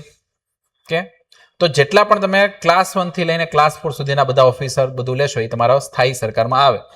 ઓકે, જે બધું કામ શું કરશે? પોલિસી બનાવવાનું ને ઇમ્પ્લિમેન્ટ કરવાનું કરે છે. સેકન્ડ જે આવે છે ટેમ્પરરી છે, અસ્થાયી છે, એમાં કોણ આવશે? બધા લીડર. ઓકે, એમાં પછી પ્રધાનમંત્રી આવી ગયા, મુખ્યમંત્રી આવી ગયા, રાષ્ટ્રપતિ આવી ગયા, રાજ્યપાલ આવી ગયા, એમાં પછી સંસદ સભ્યો આવી ગયા, ધારાસભ્યો આવી ગયા, પછી અલગ અલગ જે કમિટી હોય એમના જે લીડર્સ હોય, એમના નેતાઓ હોય, ઘણા બધા અલગ અલગ બોર્ડ બને. ઓકે, સેંકડો કમિટીઓ, સેંકડો બોર્ડ બનતા હોય. ઓકે, અહીંયા તમે ગાંધીનગરમાં છે તમે જોશો તમને ઘણા બધા બોર્ડ, ઘણા બધા છે કમિટીઓ બધું તમને જોવા મળે. તો એમના જે બધા નેતાઓ છે, ઓકે, તો એ બધા કેવા છે? એ બધા ચૂંટાઈને આવે છે. એક ટેમ્પરરી પીરિયડ છે એના માટે. ઓકે, 3 વર્ષ હોય, 4 વર્ષ હોય, 5 વર્ષ હોય, એ અલગ અલગ સંસ્થાઓ પર ડિપેન્ડન્ટ ત્યાં રહેલું છે. ઓકે, તો આ છે એ આખો પાર્ટ કોનો છે? સરકારનો. આ આખો પાર્ટ થઈ ગયો કોનો? સરકારનો. આપણે કહીએ ને ભાઈ સરકાર સારી છે, સરકાર ખરાબ છે, ઓકે, સરકાર ચાલતી નથી, સરકાર આમ ચાલે છે, તેમ ચાલે છે, જેમ પણ કહીએ તો અલ્ટિમેટલી આપણે કોના વિશે વાત કરતા હોય? આ બધા વિશે. ઓકે, અલ્ટિમેટલી તો આના વિશે વાત કરીએ કે ભાઈ આ જે છે, જેમ કે માની લ્યો કે પ્રધાનમંત્રી, એમનું આખું મંત્રીમંડળ છે, તો એ બધાનું કામ શું છે? પોલિસી બનાવવાનું. ઓકે, આપણે એમ કે ભાઈ સરકારની આ નીતિઓ ખરાબ છે, તો અલ્ટિમેટલી આપણે કોને બ્લેમ કરતા હોય? પ્રધાનમંત્રી, એમનું જે મંત્રીમંડળ છે એમને, કારણ કે પોલિસી એમને બનાવી છે. ઇમ્પ્લિમેન્ટેશનનો પ્રોબ્લેમ હોય, માની લો આપણે રસ્તામાં જતા હોય, ટ્રાફિક ને બધું સરખું ન થતું હોય, બહુ છે, ઓકે, વ્યવસ્થા સારી ન હોય, એટલે એમ કે ભાઈ આ એની સરકાર જ ખરાબ છે. તો અલ્ટિમેટલી આપણે કોને કહેતા? અલ્ટિમેટલી આ જે સ્થાયી સરકાર એનું જે ઇમ્પ્લિમેન્ટેશન કરનારા હોય એ બધાને કહેતા હોય. ક્લિયર છે? ડન. હવે વાત આવે છે શાસનની. ઓકે, શાસનની જ્યારે વાત કરું છું તો શાસનની અંદર છે પેલું છે સરકાર. સરકાર છે કોનો પાર્ટ છે? શાસનનો. Government is the part of the governance. એના દ્વારા જ બધી વસ્તુ શાસન ચાલવાનું છે. ઓકે, પ્લસમાં આમાં આવશે સિવિલ સોસાયટી, નાગરિક સમાજ. ઓકે, જેટલા પણ છે આપણે નાગરિક સમાજમાં બધું આવી ગયું. તમે માની લો એમ વાત કરો કે ભાઈ યુવા સંગઠન, તો એ પણ નાગરિક સમાજનો, સિવિલ સોસાયટીનો ભાગ છે. તમે કહો કે ભાઈ ખેડૂત સંગઠન, ઓકે, તો એ પણ નાગરિક સમાજનો ભાગ છે. તમે એમ કહો કે અલગ અલગ એનજીઓ, તો NGO is the also part of the civil society. Okay, તો બધા છે નાગરિક સમાજનો ભાગ છે. અને એના પછી ત્રીજું આવે છે બજાર, માર્કેટ. ઓકે, તો ત્રણેય છે ઓકે, એને સિંક્રોનાઇઝ કરવામાં આવે ત્યારે શું થાય? શાસન બને અથવા શાસન ચાલે. એટલે ગવર્નન્સ છે, ગવર્નન્સમાં બધું આવી જાય. સરકાર ગવર્નન્સનો પાર્ટ છે, બજાર ગવર્નન્સના પાર્ટમાં આવી જશે, અને જે નાગરિક સમાજ છે એ પણ ગવર્નન્સના પાર્ટમાં આવી જશે. આ જો બધા સિંક્રોનાઇઝ થઈને સારી રીતે ચાલે તો આપણે શું કહીએ? સુશાસન. હવે સારી રીતે ચાલે એટલે કોને સારું ગણવું? આપણે કે ભાઈ સારી રીતે ચાલી રહ્યું છે તો કોને સારું ગણવું? તો એના થોડાક ક્રાઇટેરિયા આપ્યા છે, આપણે વાત કરીએ. ઓકે, પણ શાસન છે આ બધું આવશે. જેમ કે સરકાર છે એ એનજીઓ માટે એમને નીતિ બનાવી કે ભાઈ તમારે વિદેશથી ફંડિંગ મેળવવું છે, ઓકે, તો તમારે FCRA છે એમાં રજીસ્ટ્રેશન કરવું પડે. ફોરેન કન્ટ્રીબ્યુશન રેગ્યુલેશન એક્ટ છે, ઓકે, તો એના હેઠળ તમારે શું કરવું પડે? નોંધણી કરવી પડે, રજીસ્ટ્રેશન કરવું પડે. તો એ સરકારે કાયદો બનાવ્યો. શા માટે બનાવ્યો? કે એનજીઓ સરખી રીતે ચાલે એટલા માટે. સરકાર છે એ બજારને નિયંત્રિત કરવા માટે શું કરે? સમયાંતરે છે એની ફિસ્કલ પોલિસી લાવે, સમયાંતરે છે એમની મોનેટરી પોલિસી લાવે. ઓકે, વ્યાજ દર વધારે ઘટાડે, આ બધું કરે છે ને. આરબીઆઈ છે મોનેટરી પોલિસી હેન્ડલ કરે, ગવર્મેન્ટ છે એ ફિસ્કલ પોલિસી બધું હેન્ડલ કરે. તો અલ્ટિમેટલી એ શું કરે છે? એ બજારને ક્યાંક ને ક્યાંક રેગ્યુલેટ કરે છે. આ બધી વસ્તુ છે ઓકે, એ સિંક્રોનાઇઝ વેમાં ચાલે, એને જ આપણે શું કહીએ છીએ? શાસન, ગવર્નન્સ છે એ. અને હવે વસ્તુ કે ભાઈ જો એ સારી ચાલે તો એને કહીએ સુશાસન. તો એના પેરામીટર શું? ઓકે, સારું ચાલુ એનો મિનિંગ શું? તો અત્યારે આપણે આમ છે નોર્મલી છે એના બેઝમાં આપણે રાખ્યું છે આ આર્ટ્સ. ઓકે, સુશાસનના બેઝમાં શું છે? આર્ટ્સ. ઓકે, આર્ટ્સ એટલે શું? તો આર્ટ્સમાં એકાઉન્ટેબિલિટી, આ છે રિસ્પોન્સિબિલિટી,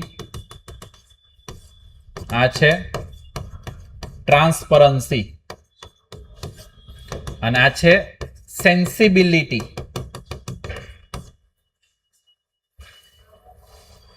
જવાબદેહિતા, બીજું છે જવાબદારી, ત્રીજું છે પારદર્શિતા, અને ચોથું છે સંવેદનશીલતા. કે જે શાસન વ્યવસ્થામાં તમને પારદર્શિતા જોવા મળે, જે શાસન વ્યવસ્થામાં તમને ઉત્તરદાયિત્વ જોવા મળે, જે શાસન વ્યવસ્થામાં જવાબદારી જોવા મળે, અને જે શાસન છે એ એમના નાગરિકો પ્રત્યે સંવેદનશીલ હોય, કે તમને થોડુંક દુઃખ થાય સરકારને ખબર પડી જાય કે ભાઈ આ તો આટલા દુઃખી છે, આનું દુઃખ દૂર કરો, કે હમણાં ભરતીઓ સરખી બહાર પાડી નથી, સરખી ભરતીઓ કરો, ઇન્ટરવ્યુ સરખા લીધા નથી, લો હમણાં. કે તો એ જો એમને ખબર પડી જાય કે તમે કંઈ પણ જાતના કહ્યા વગર, તો એને કહેવાય સંવેદનશીલ સરકાર. કે જેમ કે સિમ્પલ છે, હમણાં જ આપણે ઉદાહરણ લઈએ કે સુરત છે કે એમાં અર્બન ફ્લડિંગ થયું, એના કારણે છે જે ખાસ કરીને નીચાણવાળા વિસ્તાર, અને એમાં ખાસ કરીને જે ભોયરામાં ને એ બધી જગ્યાએ છે બેઝમેન્ટમાં ને એ બધી જગ્યાએ જે બધી દુકાનો હતી બધી ડૂબી ગઈ, એમનો માલ સામાન ઘણો બધો છે સડી ગયો, બગડી ગયો, ખાસું એવું વેપારીઓને નુકસાન ગયું ખાડીમાં પૂર આવવાને કારણે ત્યાં. કે તો સરકારે હમણાં શું કરી? જાહેરાત કરી, 2 દિવસ પહેલા જાહેરાત બધી કરી કે હવે આ જે બધા વેપારીઓ છે એમને આટલી સહાય કરવામાં આવશે. એમની જેટલી આ વસ્તુ હશે અથવા આવી દુકાન હશે અથવા એની લેન્થ હશે એ પ્રમાણે એમને અલગ અલગ સહાય ચૂકવવામાં આવશે. તો એ શું કર્યું? એ એમને એક સંવેદનશીલતા વ્યક્ત કરી કે ભાઈ આવું અમને વેપારીઓને નુકસાન ગયું છે, તો એમને આટલું આપણે શું કરીએ? આટલું ભરપાઈ કરી દઈએ. બાકી એવું તો કોઈ કાયદો તો એવું કઈ છે નહીં, એમાં કોઈ કાયદાનું અમલીકરણ તો નથી ને કે ચાલો એવો કોઈ કાયદો હતો કે જ્યારે કોઈનો છે એ દુકાન પાણીમાં ડૂબે તો એને આટલી સહાય ફરજિયાત આપવી. જો કાયદો હોય તો એનું ઇમ્પ્લિમેન્ટેશન કરી અલગ વસ્તુ છે. આ તો શું છે કે સરકારને છે એમાં બેઠેલા વ્યક્તિને લાગ્યું કે ભાઈ આપણે આ થયું છે તો એમના દુઃખના સમયમાં સાથે ઊભા રહીએ, તો એક સંવેદનશીલતા બતાવી. હા, પછી સંવેદનશીલતા પાછળ એમનું જે રાજનીતિ બધું એ અલગ વસ્તુ તો રહેવાની જ છે. ઓકે, એટલે એ તમે ક્યારે પણ છે એ આને જે શાસનની બાબતો છે એને તમે પોલિટિક્સથી કઈ દૂર તો કરી શકો નહીં. એ જ્યારે એમ શાસન સારું બતાવવા માંગતા હોય એમ કઈક ભાઈ અમે તો સુશાસન લાવ્યું અથવા અમે આવ્યા પછી ગુડ ગવર્નન્સ આવ્યું, ઓકે, તો એની પાછળ એમનો મૂળ હેતુ તો શું હોવાનો છે? મૂળ હેતુ તો પોતાની શાસન વ્યવસ્થા બચાવી રાખવાનો હોય કોઈ પણ છે. એટલે એ તો બધું સાથે પેરેલલ ચાલતું હોય. ક્લિયર? પણ આપણે અહીંયા છે ખાસ ધ્યાન રાખજો કે આમ જ્યારે આપણે એની થિયરી ભણતા હોય ને પબ્લિક એડમિનિસ્ટ્રેશનની, તો એમાં આપણે સ્ટાર્ટિંગ જ કહીએ કે જે આ જાહેર વહીવટ છે એ શામાંથી છૂટું પડ્યું છે? આમાંથી, રાજનીતિ અથવા રાજનીતિ વિજ્ઞાનમાંથી. પોલિટિકલ સાયન્સ છે એમાંથી પબ્લિક એડમિનિસ્ટ્રેશન છે એ અલગ પડ્યું છે. અને અલગ કરવાનું કામ છે એ વુડરો વિલ્સન છે એમને કર્યું હતું. અમેરિકામાં વુડરો વિલ્સન હતા, તો એમને છે પોલિટિકલ સાયન્સમાંથી આ એક વિષયને અલગથી કર્યો. નહીતર પહેલા કેવું હતું કે વુડરો વિલ્સન છે એમની પહેલા ખાલી પોલિટિકલ સાયન્સ જ ભણાવતા.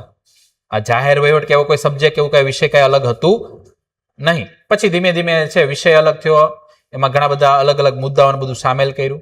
ઓકે, પણ મેં તમને કહ્યું કે હવે આપણે કોઈ આવી થિયરી બધી કઈ ભણવાની નથી. એ થિયરી તમારે ક્યાં ભણવાની આવે? જો તમે યુપીએસસીમાં પબ્લિક એડમિનિસ્ટ્રેશન સબ્જેક્ટ રાખો તો, બાકી કઈ થિયરી ભણવાની આવે નહીં. ક્લિયર?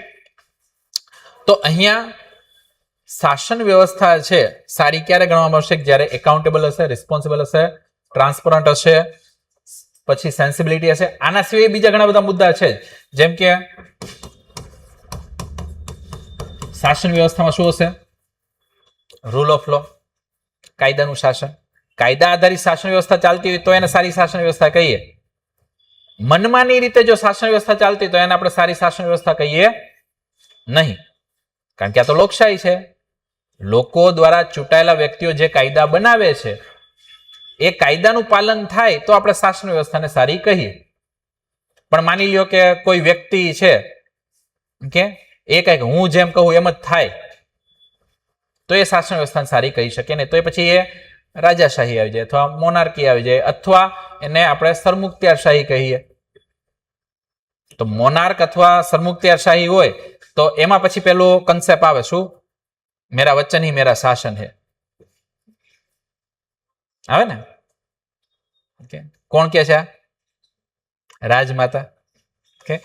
રાજમાતા છે એટલા માટે કહી શકે કે મેરા વચન હી મેરા શાસન હે, કારણ કે ત્યાં કોઈ કોન્સ્ટિટ્યુશન નથી. ત્યાં તો જે રાજા છે અથવા જે શાસન કરતા છે એ જે વચન કહે એને જ પછી શાસન ગણી લેવામાં આવે. એમાં પછી બીજા ત્રીજા કોઈ બોલવાનું રહેતું નથી. પણ અહીંયા કોન્સ્ટિટ્યુશન છે, અહીંયા લો છે, તો લોમાં જે લખેલું છે, બંધારણમાં જે લખેલું છે એના પ્રમાણે તમારે શું ચલાવવાનું છે? શાસન વ્યવસ્થા ચલાવવાની છે. તો એને કહેવાશે સારી શાસન વ્યવસ્થા, એને ગુડ ગવર્નન્સ કહેવામાં આવે. તો આપણે અહીંયા સુશાસન ભણીશું. ઓકે, હવે અહીંયા સુશાસનની અંદર આપણે કઈ કઈ વસ્તુ આવશે? તો પહેલા તો ડેફિનેશન ને એ બધું આવે. શાસન, સુશાસન, ડેફિનેશન છે એ સેકન્ડરી છે. પછી આવશે કે ભાઈ સુશાસન છે એનો બેઝ શું છે, અથવા એના પિલર ક્યાં ક્યાં છે, pillar of the good governance. પછી તો સુશાસન છે એના મોડલ આવશે અલગ અલગ, કે સુશાસન શું મોડલ છે એ થોડુંક જોવાનું આવશે, બહુ એટલું નથી. પછી મેઇન વસ્તુ આવશે કે ભાઈ સુશાસન છે ઓકે તો એ કોના પર નિર્ભર છે, એટલે એમાં આપણે આટલી તો વસ્તુ કઈ. તો પછી એકાઉન્ટેબિલિટી થોડીક જોવાની આવશે, રિસ્પોન્સિબિલિટી આવશે, રૂલ ઓફ લો આવશે. પછી એમાં છે એ એક મુદ્દો આવે છે એ છે કે કઈ રીતે છે શાસન વ્યવસ્થા છે કે એમાં કાર્યક્ષમતા વધારવી, એટલે કે ઇફેક્ટિવનેસ ને એ આવશે. તો એ બધા મુદ્દા તમારે અલગ અલગ ભણવાના આવશે. એ પૂરું થયા પછી સુશાસન છે એનું મહત્વ, એનું ઇમ્પોર્ટન્સ.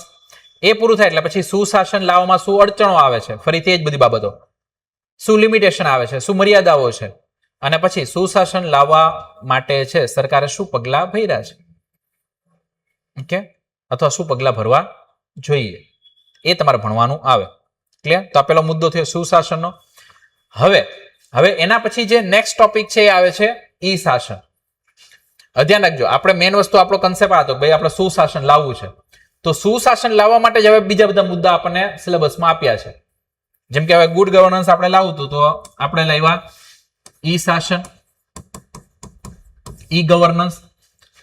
તો ઈ ગવર્નન્સમાં પહેલા તો આપણે થોડુંક ડેફિનેશન ને બધું ભણવાનું આવશે. ફરીથી આમાં સેમ જે ગુડ ગવર્નન્સમાં ભણ્યા તો એ જ બધું આવશે. ઈ ગવર્નન્સ છે તો એના પિલર, ઈ ગવર્નન્સ છે તો એના મોડલ.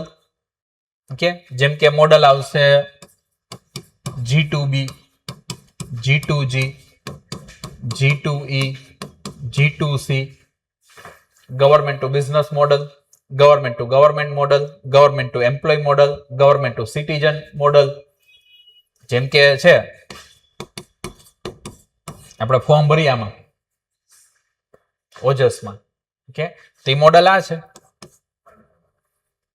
ઈ શાસનનું મોડલ છે કયું? આ G2C વાળું, ગવર્મેન્ટ ટુ સિટીઝન. ઓકે, નહીતર તો તમારે શું કરવું પડે? માની લો આ ઓજસ પોર્ટલ ન હોય તો શું કરવું પડે? તો પેલા તો જે તે કચેરી છે ત્યાં જવું પડે, અથવા જે તે આયોગ છે ત્યાં જવું પડે ફોર્મ લેવા. ઘરે આવ્યા, પાછું ફોર્મ ભર્યું, પાછું તમે સબમિટ ત્યાં કરાવ્યું. ઓકે, પછી માની લો કે એમાંથી કોઈ ભૂલ કે કઈ નીકળે તો સુધારા માટે પાછું શું કરવું? પાછું કંઈક બીજું ફોર્મ ભરવું પડે, અથવા એના સુધારા માટે કંઈક નવું ફોર્મ એમને બહાર પડ્યું એ ભરવું પડે. તો આ બધામાં તમારે અઠવાડિયું જતું રહે. આ જૂના બધા જે છે એમાં બધું થતું. હું સિમ્પલ છે, મેં મારી વાત કરું તો 2009માં મેં પહેલી વાર યુપીએસસી નું ફોર્મ ભર્યું હતું. ઓકે, જ્યારે આપણે કેવું કે ભાઈ હોય કોલેજના છેલ્લા વર્ષમાં, આપણને ખાલી ફૂલ ફોર્મ સિવાય કાંઈ ખબર ન હોય. અને હું 2009ની વાત કરું, ત્યારે આટલા ખૂબ મોટા પ્રમાણમાં અવેરનેસ થઈ નહોતી. કે તો ત્યારે છે એ જે ફોર્મ આવતા એ ફિઝિકલ આવતા. ફિઝિકલ એટલે કઈ રીતે? તમારે એની તારીખ છે ન્યૂઝપેપરમાં બહાર પડે કે આ તારીખથી આ તારીખની વચ્ચે ફોર્મ બહાર પડે ને તેમાં તમારે ફોર્મ ભરવાનું રહે. તો ત્યારે પહેલા તમારે પોસ્ટ ઓફિસે જવું પડે. પોસ્ટ ઓફિસે છે એ તમે એની ફીસ ને બધું આપો ત્યારે તમને એનું એક આખું છે એ ફોર્મ આપે. ત્યાં એ ફોર્મ પાછું તમે ઘરે લઈને આવો, એ બધું તમે સારી રીતે છે બધું જોઈને એક પછી એક ભરો. એ ફોર્મ પછી તમારે છે એ રજિસ્ટર ડાકમાં છે તમારે મોકલવાનું રહે. ક્યાં? યુપીએસસીમાં આયોગ છે ત્યાં રજિસ્ટર રેડી છે એમાં તમારે મોકલવું પડે. ઓકે, ફરજિયાત. કારણ કે તો તમને છે ત્યાં તમારું કુરિયર અથવા તમારું જે પોસ્ટ છે પહોંચ્યું છે કે કેમ એની રિસિપ્ટ તો જ તમને મળે. એટલે તો એ આખી પ્રોસેસ એમાં ફિક્સ હોય. એ બધું કરો. આમાં તમારા 8-10 દિવસ તમારા જતા રહીએ. હવે આજની તારીખે તમારે કોઈ ફોર્મ ભરવું હોય તો સિમ્પલ છે, તમારા પાસે જે પણ કોમ્પ્યુટર, લેપટોપ કે મોબાઈલ છે એમાં તમે બેઝિક બધી ડિટેલ તમારી નાખો. ઓકે, તો વધીને 15 થી 20 મિનિટમાં આખું ફોર્મ તમે ભરી દો, અને ફીસ ને એ બધું પણ હવે ઓનલાઈન ને બધું આખું આપણે પે કરી શકીએ. તો જે કામ 8 થી 10 દિવસમાં થતું એ જ કામ હવે 8 થી 10 મિનિટમાં થવા લાગ્યું. ઓકે, તો શેના કારણે? આ બધા મોડલ છે એના કારણે. એટલે તો એ બધી વસ્તુ આપણે બહુ ડિટેલમાં પછી ચર્ચા ત્યારે કરશું, જ્યારે ટોપિક ભણશું ત્યારે. તો ઈ શાસનમાં ઈ શાસન, એના સ્તંભ, એના મોડલ, પછી એનું મહત્વ, એના પછી આવશે ફરીથી જ મર્યાદાઓ, લિમિટેશન, શું અડચણો આવે છે ઈ શાસન લાગુ કરવામાં, અને જે બધી મર્યાદાઓ છે એને ઓવરકમ કરવા માટે શું સમાધાન રૂપી પગલાં ભરવામાં આવે છે એ તમારે અહીંયા ભણવાનું રહે છે. ક્લિયર? આ ચોથા ટોપિકમાં છે સુશાસન અને ઈ શાસન. હવે એના પછી આપણને આપેલું છે એ છે સિટીઝન ચાર્ટર અથવા નાગરિક અધિકાર પત્ર. ઓકે, સિલેબસમાં ત્યાર પછી આવે છે સિટીઝન ચાર્ટર અથવા નાગરિક અધિકાર પત્ર. જો સિલેબસમાં લાઈન ટુ લાઈન શું લખ્યું પહેલા કહી દઉં. એમાં લખ્યું છે સુશાસન અને ઈ શાસન, ઈ શાસનના પડકારો અને તકો, જે આપણે વાત કરી ગયા.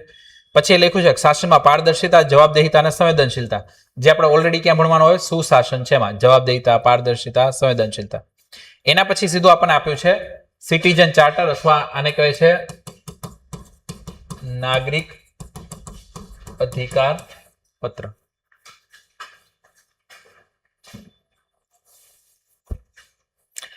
હવે નાગરિક અધિકાર પત્ર છે એ શું છે? ઓકે, તો તમે છે જ્યારે સરકારી કચેરીઓમાં જાઓ, ઓકે, તો સરકારી કચેરીઓમાં છે એ હવે તો બધા મોટે ભાગે લગાવવા લાગે છે. શું હોય કે ત્યાં એક ચાર્ટર લગાવેલું હોય. એ ચાર્ટરમાં છે ત્યાં લખેલું હોય કે ભાઈ પર્ટિક્યુલર આ ઓફિસર છે, આ ઓફિસર આ પ્રકારની સર્વિસીસ અહીંયા આપે છે. એટલે તમે જો ભાઈ મારે અહીંયા કઈ સેવા જોઈએ છે, કઈ સર્વિસ જોઈએ છે. ઓકે, પછી બાજુમાં લખેલું કે ભાઈ આ પર્ટિક્યુલર સર્વિસ છે તો એના માટે તમારે આટલા ડોક્યુમેન્ટ તમારે જોશે, એટલે ડોક્યુમેન્ટનું લિસ્ટ આપ્યું હોય. પછી બાજુમાં છે એની ફીસ લખેલી હોય કે આ સર્વિસ છે તો એની આ ફીસ છે, 5 રૂપિયા, 10 રૂપિયા, 50 રૂપિયા, 100 રૂપિયા, જે છે એ. પછી બાજુમાં છે એનો સમયગાળો આપ્યો હોય કે ભાઈ આ સર્વિસ તો તમને 3 દિવસમાં મળશે, આ સર્વિસ તો 7 દિવસમાં મળશે, આ સર્વિસ તો 15 દિવસમાં મળશે. ઓકે, અને આ બધું પૂરું થાય એટલે પછી લખ્યું હોય કે ભાઈ ફરિયાદ માટે સો એન્ડ સો આ ઓફિસર છે એનો સંપર્ક કરો. માની લો કે તમારી પાસેથી વધારે ફીસ માંગે છે, અથવા 7 દિવસ લખ્યું છે ને 15 દિવસ થયા છતાં પણ તમારું હજી કંઈ કામ નથી થયું, તો પછી બાજુમાં ફરિયાદ માટેનો એમાં નંબર ને બધું વ્યક્તિનું નામ લખેલું હોય. તો આ જે આખું ચાર્ટર છે એને શું કહેવાય છે? સિટીઝન ચાર્ટર, નાગરિક અધિકાર પત્ર. ઓકે, હવે આમાં તમારે શું ભણવાનું આવશે? બેઝિકલી સિટીઝન ચાર્ટર છે એમાં કે પહેલા તો નાગરિક અધિકાર પત્ર એટલે શું, એની વ્યાખ્યા, ડેફિનેશન બધું છે એ, પછી એના પ્રિન્સિપલ અથવા એનો જે સિદ્ધાંત છે, એના ધ્યેય છે એ તમારે થોડુંક જોવાનું આવે. એના પછી ફરીથી એનું મહત્વ, સિટીઝન ચાર્ટર છે એનું મહત્વ જોવાનું આવે. એના પછી ફરીથી એ જ સિટીઝન ચાર્ટર છે એની શું નબળાઈઓ છે, કે આટલું બધું સારું છે છતાં પણ છે શા માટે હજી આપણને છે સમયસર કામગીરી જોવા નથી મળતી, શા માટે હજી આપણને આવો ભ્રષ્ટાચાર ને બધું જોવા મળે છે, તો શું પ્રોબ્લેમ આવી રહ્યો છે, તો પ્રોબ્લેમ્સ આવશે. ઓકે, એ જોવાના રહેશે. અને પછી ફરીથી એ જ સમાધાન માટેના પગલા. ક્લિયર કે ભાઈ આમાં શું કરી શકાય? ક્લિયર. તો નાગરિક અધિકાર પત્ર છે તમારે ભણવાનું આવશે. એના પછી આવે છે આરટીઆઈ, રાઇટ ટુ ઇન્ફોર્મેશન, માહિતી અધિકાર અધિનિયમ. માહિતી અધિકાર અધિનિયમ.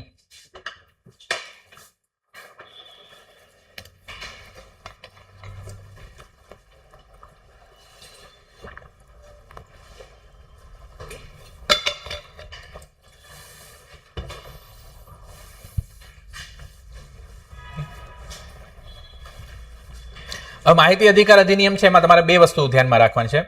પહેલો તો જો આ એક્ટ છે, રાઇટ ટુ ઇન્ફોર્મેશન એક્ટ છે 2005 નો, તો એક્ટ હોય તો એના બધા પ્રોવિઝન જોવાના આવે. તો આપણે એના જે ઇમ્પોર્ટન્ટ જે પ્રોવિઝન હશે, આર્ટિકલ છે, એક તો જોવાનું આવશે.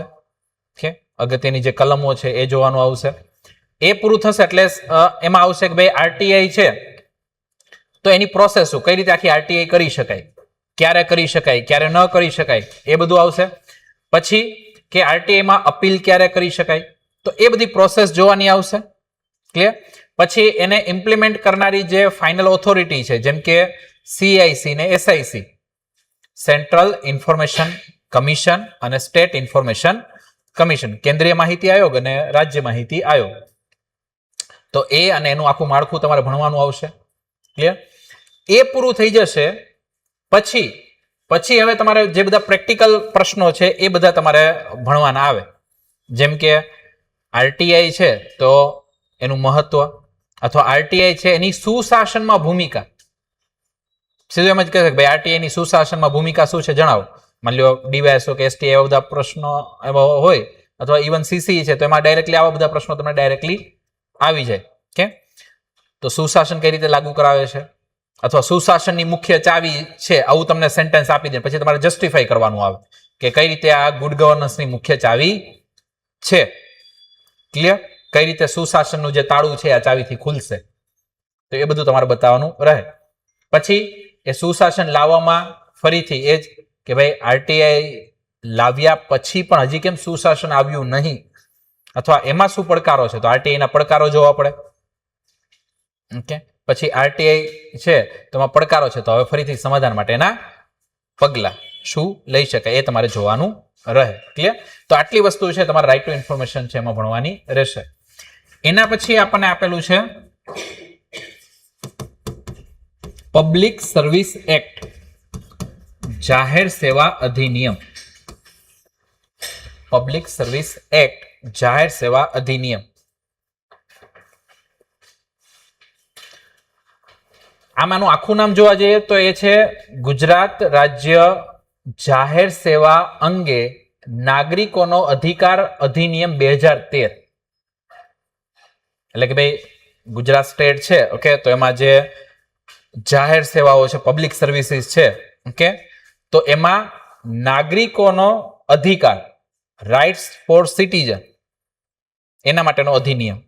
ઓકે, તો ગુજરાત રાજ્ય જાહેર સેવા અંગે નાગરિકોનો અધિકાર અધિનિયમ 2013, પણ એને શોર્ટ ફોર્મ કહેવામાં આવે છે પબ્લિક સર્વિસ એક્ટ 2013.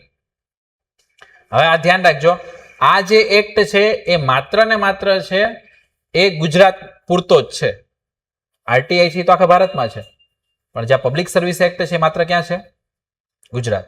ઓકે, તો આ જે ટોપિક છે ને એમાં અત્યાર સુધી એકવાર પ્રશ્ન આવેલો છે ને એ પ્રશ્ન એટલે ખાલી સિમ્પલ શું હતું કે ગુજરાત રાજ્ય જાહેર સેવા અંગેના અધિકાર અધિનિયમ 2013 ની મુખ્ય જોગવાઈઓ જણાવો.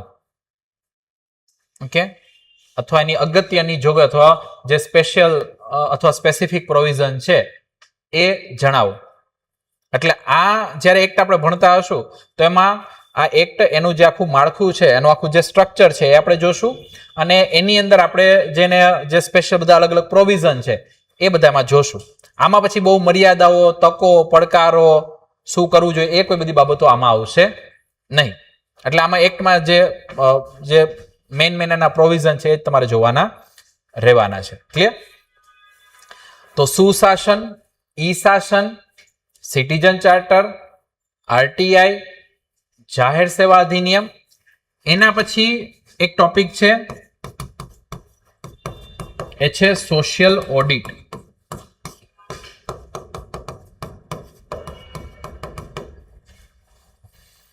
સોશિયલ ઓડિટ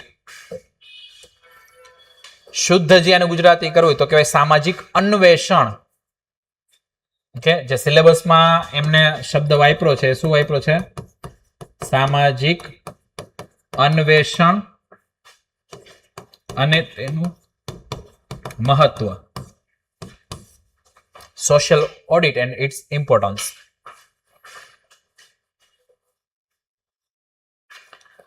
હવે સિમ્પલ છે કે તમે માની લો કે કોઈ પણ છે કે સામાન્ય વાત કરીએ ઓડિટની, કે તમારે કેટલા કોમર્સ વાળા કેટલા છે? ઓકે, તો સિમ્પલ ખ્યાલ તો આવે ઓડિટ. શું આવે ઓડિટમાં? ઓડિટની અંદર શું કરવાનું હોય? સિમ્પલ આપણે ખાય સિમ્પલ છે, ટ્રાન્ઝેક્શન છે, એટલે કે આવક ને જાવક. ટ્રાન્ઝેક્શનમાં શું આવવાનું? આવક ને જાવક.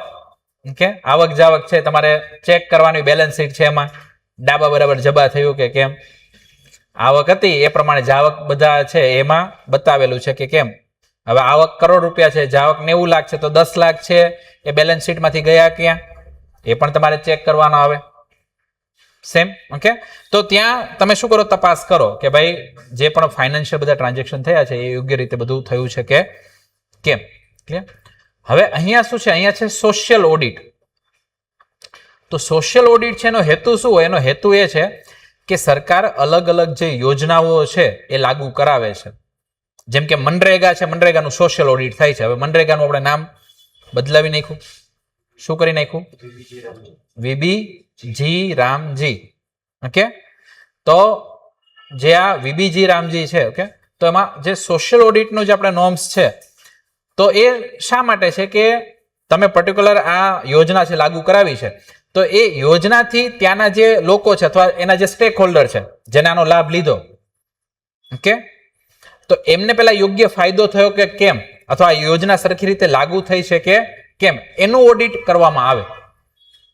ફાઇનાન્શિયલ તો ઠીક છે, ચાલો ફાઇનાન્શિયલ ઓડિટ તો જે ખર્ચ ને બધું થયું છે એ તો ચાલો કરે છે, પણ આ યોજના લાગુ કર્યા પછી એનું આઉટકમ શું આવ્યું, એનાથી એમના લોકોના જે લાઈફ સ્ટાન્ડર્ડ છે, જીવન ધોરણ છે, એમાં કઈ ફરક આવ્યો કે કેમ, કે તો એ સોશિયલ ઓડિટ કહેવાય. જેમ કે માની લો કે મિડ ડે મીલ, હવે એને આપણે પોષણ અભિયાન તરીકે કહી દીધું છે, ક્લિયર, મધ્યાહન ભોજન યોજના છે એ.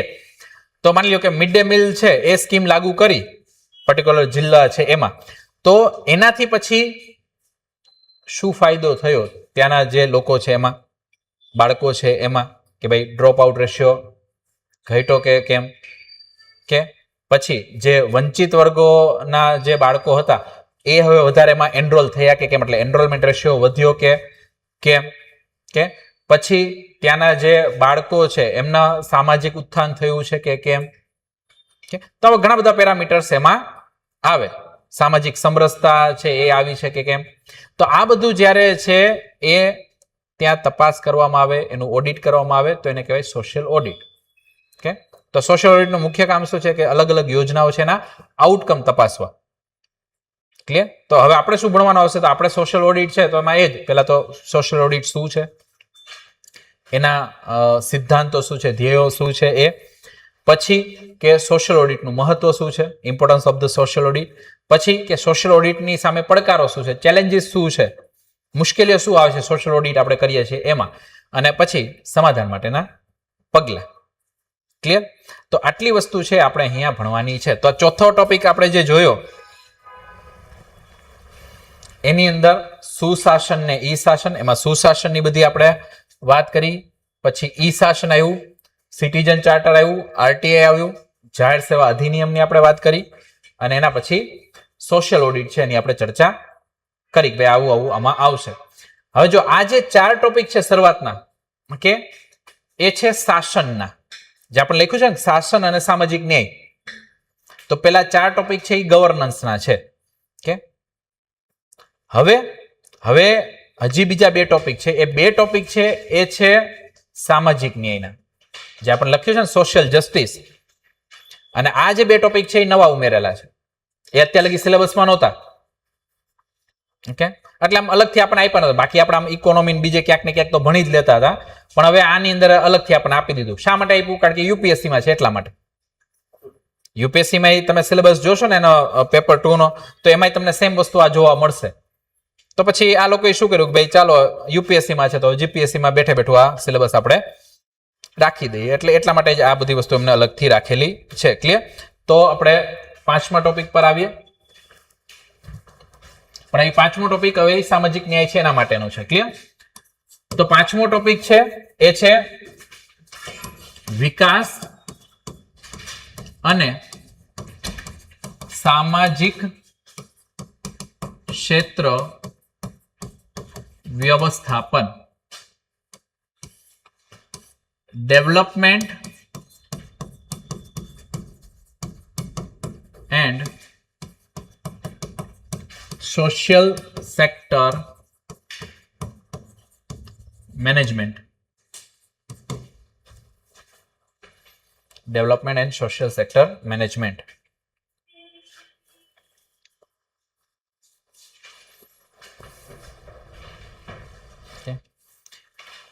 જો ડેવલપમેન્ટની અહીંયા અમને વાત કરી છે, ઓકે, તો ડેવલપમેન્ટમાં એને મેઇનલી વાત કરી છે આની સોશિયલ બાબતો છે એમની. એમાં એમને 3 સેક્ટર છે એના મેનેજમેન્ટની વાત કરી છે. એ છે આરોગ્ય એટલે કે હેલ્થ, શિક્ષણ એજ્યુકેશન, અને માનવ સંસાધન એટલે કે હ્યુમન રિસોર્સિસ. ઓકે, આ 3 સેક્ટર છે એનું ડેવલપમેન્ટ કરવું. અને જ્યારે એનું ડેવલપમેન્ટ કરીએ છીએ તો એમાં હવે આપણને શું પડકારો આવે છે અને એમાં શું તક અથવા ઓપોર્ચ્યુનિટી રહેલી છે એ આપણને અહીંયા સિલેબસમાં આપ્યું છે. અને આ જે સેક્ટર છે એને મજબૂત બનાવવા માટે સરકારની નીતિઓ અને એમની ભૂમિકા એ આપણને સિલેબસમાં આપેલું છે. એટલે સિલેબસમાં અહીંયા સોશિયલ સેક્ટર મેનેજમેન્ટ છે, એમાં 3 સેક્ટર આપણે જોવાના છે. એ છે આરોગ્ય, શિક્ષણ અને માનવ સંસાધન એટલે કે health, education and human resources.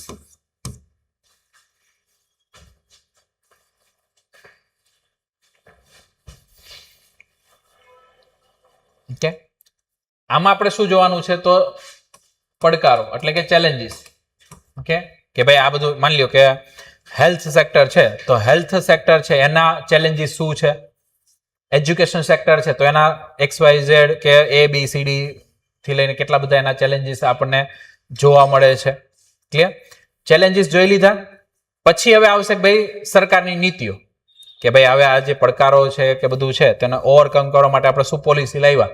તો પછી આપણે કહેશું કે ભાઈ આપણે PMJAY લાવ્યા, પ્રધાનમંત્રી જન આરોગ્ય યોજના આપણે લેવા, જન ઔષધિ સ્ટોર ને બધું લાવ્યા. તો પછી જે બધી સરકાર દ્વારા જે બધી પોલિસી લાગુ કરવામાં આવેલી હોય એ તમારે જોવાની રહે. એટલે કે સરકારની નીતિઓ, ગવર્મેન્ટ પોલિસીઝ, જે પણ ચેલેન્જીસ છે આપણા બધા, ઓકે, તો એને ઓવરકમ કરવા માટે અથવા જે આ સોશિયલ સેક્ટર છે એને મજબૂત બનાવવા માટે ગવર્મેન્ટની પોલિસી. તો પહેલો ટોપિક આપણો થયો. હવે આ ટોપિક દેખાય આમ નાનકડો એવો, ઓકે, પણ આની અંદર ઘણી બધી વસ્તુ આવી ગઈ. હવે આરોગ્ય છે તો આરોગ્યમાં તો કેટલા બધા પડકારો છે એ તમારે જોવાનું રહે. પછી આરોગ્યને લગતી ઘણી બધી યોજનાઓ છે તો એ પણ તમારે જોવાનું રહે. કાલે ઉઠીને કઈ યોજના પૂછી લે, મને તમને કોઈને ખબર નથી. તમને પ્રશ્ન એવો પૂછી લે કે પ્રધાનમંત્રી જન આરોગ્ય યોજના એ ખૂબ મોટા પ્રમાણમાં છે એ વ્યક્તિઓને અથવા ખૂબ મોટા પ્રમાણમાં જે આરોગ્ય સેવાઓ છે એ લોકો સુધી પહોંચાડી છે. આમ છતાં પણ હજી આરોગ્યના ક્ષેત્રે છે એ ભારતની કથળતી સ્થિતિ જોવા મળે છે, અથવા હજી આપણે બેકવર્ડ છીએ. કે ક્રિટિકલી એનાલાઇઝ. સીધું તમને લખી દે કે ભાઈ હવે તમે આનું વિવેચન કરો કે ભાઈ ચાલો પ્રધાનમંત્રી જન આરોગ્ય યોજના છે તો એ ઘણી જગ્યાએ ફેલાઈ ગઈ છે. મોટાભાગના લોકો પાસે બધાને પાસે આયુષ્માન કાર્ડ ને બધું છે. કે એટલે તમારે પહેલા તો બધા ફાયદા બતાવવા પડે, તમારે છે એનું મહત્વ ને બધું બતાવવું પડે. સેકન્ડ હાફમાં પછી બતાવવું પડે કે ભાઈ આ બધું હોવા છતાં પણ હજી ઘણા બધા ચેલેન્જીસ છે. કે ઘણા ક્ષેત્રોમાં છે હજી સુધી આપણે પહોંચી શક્યા નથી. ગ્રામીણ વિસ્તારો છે તો ત્યાં સુધી હજી આની પહોંચ હજી એટલી બધી આવી શકી નથી ત્યાં. તો એના જે ચેલેન્જીસ છે એ પણ તમારે બતાવવા પડે. હવે ક્યારે કઈ સ્કીમ પૂછી લે આપણને ખ્યાલ નથી, અથવા કેવા પ્રકારે પ્રશ્ન પૂછી લે મને તમને ખબર પડે નહીં. એટલે આપણે તો શું જોવું પડે, આપણે હંમેશા છે બધું ઓબ્ઝર્વેશન કરતું રહેવું પડે, ન્યૂઝપેપરો વાંચતા રહેવા પડે. કરંટમાં છે ભારતમાં હેલ્થની કન્ડિશન કેવી છે એને લગતા છે, માની લો કે કોઈ ફેક્ટ્સ ફિગર આવતા હોય તો એ તમારે જોતા રહેવા પડે.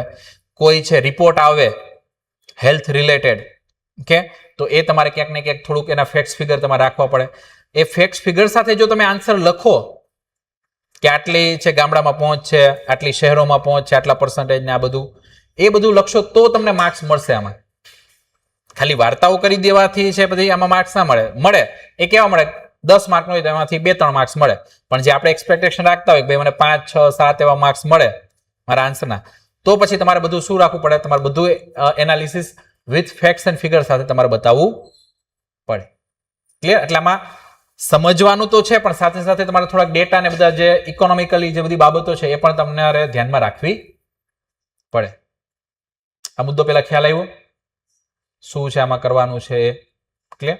તો આ સોશિયલ જસ્ટિસનો આ એક મુદ્દો રહેલો છે. ઓકે, ચાલો ત્યાર પછી છઠ્ઠો છે જે આપણને બધાને છે સારી રીતે છે સ્પર્શે છે. ઓકે, એ મુદ્દો છે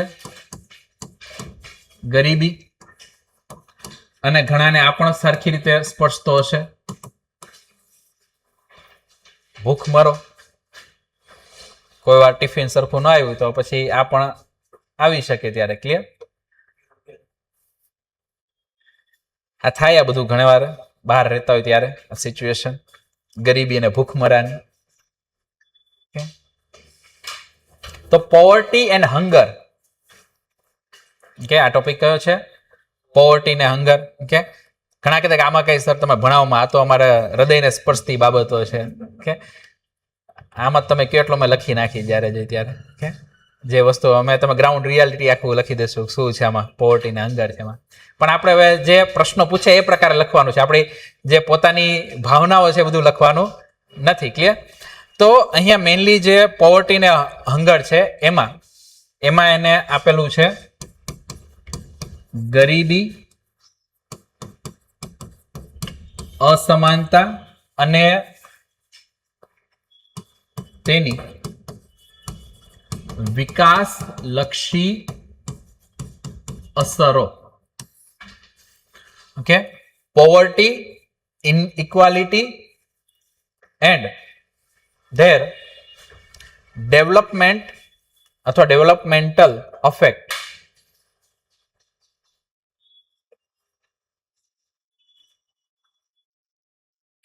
જો પોવર્ટી ને હંગર છે તો આ બંને પહેલા તો આપણે થોડુંક સમજવાનું રહેશે ભાઈ પોવર્ટી છે એ શું છે.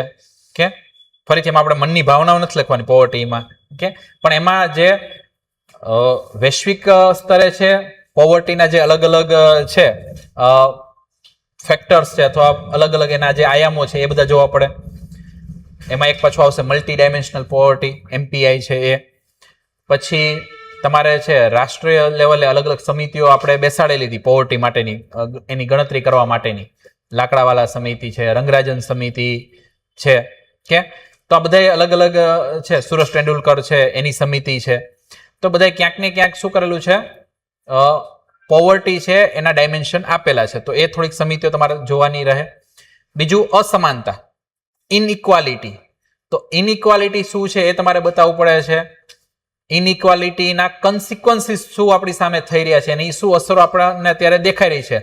કે જ્યારે આપણે છે માની લો કે સિગ્નલે જ્યારે ઊભા રહીએ, રેડ લાઇટ સામે થયેલી સિગ્નલે ઊભા હોય, તો એક પાસે છે એ હીરોની બાઇસિકલ છે ને એક છે બાજુમાં જ મર્સિડીઝ કાર લઈને ફરે છે. ઓકે, અસમાનતા તમને છે ત્યાં જોવા મળે છે. આ તો ખાલી દેખીતી વાત છે, પણ આના અસરો ઘણી બધી છે. જીડીપી ની વાત જ્યારે આપણે કરતા હોય ત્યારે આપણે એમ કહીએ કે ભાઈ આપણે તો છે વૈશ્વિક ધોરણે આપણે 4થા નંબર પર પહોંચી ગયા, 3જા નંબરે પહોંચી જશું. આપણે આ બધી ચર્ચાઓ આપણે કરતા હોઈએ. ક્લિયર? પણ જ્યારે ગ્રાઉન્ડ રિયાલિટી જોવા જઈએ તો આપણે જ્યારે પોવર્ટી ઇન્ડેક્સ જોઈએ, હંગર ઇન્ડેક્સ જોઈએ, એમાં આપણે 100 કરતા પણ વધારે રેન્ક ઉપર હોઈએ. ખ્યાલ આવ્યો? એમાં આપણે ઘણા છે એ આપણે સાવ કહેવાય ને કે છેલ્લેથી આગળ હોઈએ. ખ્યાલ? તો એ બધી જે અસરો છે એ બધી અહીં આપણે જોવાની રહેશે, એ પણ ડેટા સાથે કે ભાઈ આ શું છે. ઓકે, પોવર્ટી, હંગર ને બધું શું છે, એની આપણે જ્યારે વિકાસલક્ષી અસરો છે એ શું છે. ક્લિયર? એના પછી આપણને સીધું એમાં આપેલું છે કે ગરીબી અને ભૂખમરાના કારણો.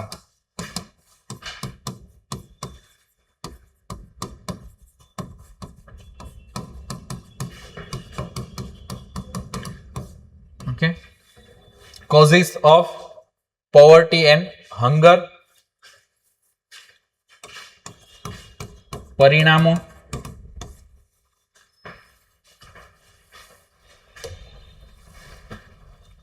ઓકે, કારણો, પરિણામો અને તેને દૂર કરવાની જરૂરિયાતો.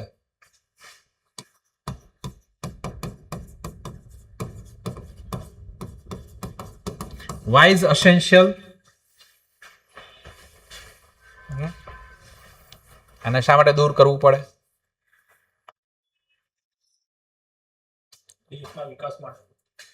આપણે સોશિયો ઇકોનોમિક ડેવલપમેન્ટની જ્યારે વાત કરી રહ્યા છે, અસમાનતા દૂર કરવાની વાત કરી રહ્યા છે, સામાજિક ક્ષેત્ર છે એનું વ્યવસ્થાપનની વાત કરી રહ્યા છે. આ બધું ક્યારે શક્ય બને કે જ્યારે પેલા તો લોકો છે એની બધી બેઝિક નીડ પૂરી થાય. બેઝિક નીડમાં શું આવે? રોટી, કપડા, મકાન. પછી એમ ન કહેતા કે રોટી, કપડા, મકાન, મોબાઈલ, 5G. આટલું હોય તો જ અત્યારે જીવાય છે, એના વગર તો જીવન શક્ય નથી ત્યાં. ક્લિયર? તો બેઝિક આપણી જે નીડ પૂરી થાય તો જ છે વ્યક્તિ આગળ વધી શકે. ક્લિયર? તો દૂર કરવાની જરૂરિયાતો છે એના ઉપર આપણે બધું ડિટેલમાં પછી કહેવાનું આવશે. મૂળ મુદ્દો છે એ આપણે પહેલા તો ગરીબી સમજવાનો આવે, ભૂખમરો છે સમજવાનો, વિથ ફેક્ટ્સ એન્ડ ફિગર છે એ બધી અલગ અલગ સમિતિઓ અહીંયા ભણવાની આવશે. પછી મેન આવશે આ કે ગરીબી અને ભૂખમરાને દૂર કરવાના ગરીબી અને ભૂખમરા પહેલા તો કારણો શું, એના કોઝિસ છે, શા માટે ગરીબી છે એ અલગ અલગ વિસ્તારોમાં ખૂબ મોટા પ્રમાણમાં છે, એના કારણે શું પરિણામો ત્યાં વિસ્તારોમાં થઈ રહ્યા છે. આજે તમે જો કે આપણને અલગ અલગ રાજ્યો વચ્ચે અસમાનતા જોવા મળે છે ઇકોનોમિકલી. તમે ગુજરાત અને બિહાર જુઓ, ઓકે, તમે ઓડિશા અને તમિલનાડુ જુઓ, તો તમને તરત શું જોશે? ડિફરન્શિએટ તમને લાગશે ને. તો એની પાછળના કારણોમાં શું છે આ બધું? તો આપણે એ બધી વસ્તુ પહેલા જોવાની રહેશે કે ભાઈ ગરીબી અને ભૂખમરાના કારણો શું છે, એના કારણે શું પરિણામો આપણે જોઈ રહ્યા છીએ, અને ફાઇનલી એને દૂર કરવાની જરૂરિયાતો, શા માટે એને દૂર કરવા જરૂરી છે. ઓકે, તો આ બધું આપણે સોશિયલ જસ્ટિસની અંદર ભણવાનું રહેશે. ક્લિયર? ચાલો, તો આટલું પહેલા બેઝિકલી તમને ખ્યાલ આવી ગયો કે શું આપણો સિલેબસ છે. ઓકે, હવે પહેલા આપણે આખો સિલેબસ જે અત્યારે જોયો, ઓકે, એને રિલેટેડ તમને પહેલા કોઈ પ્રશ્ન હોય તો પછી કહો.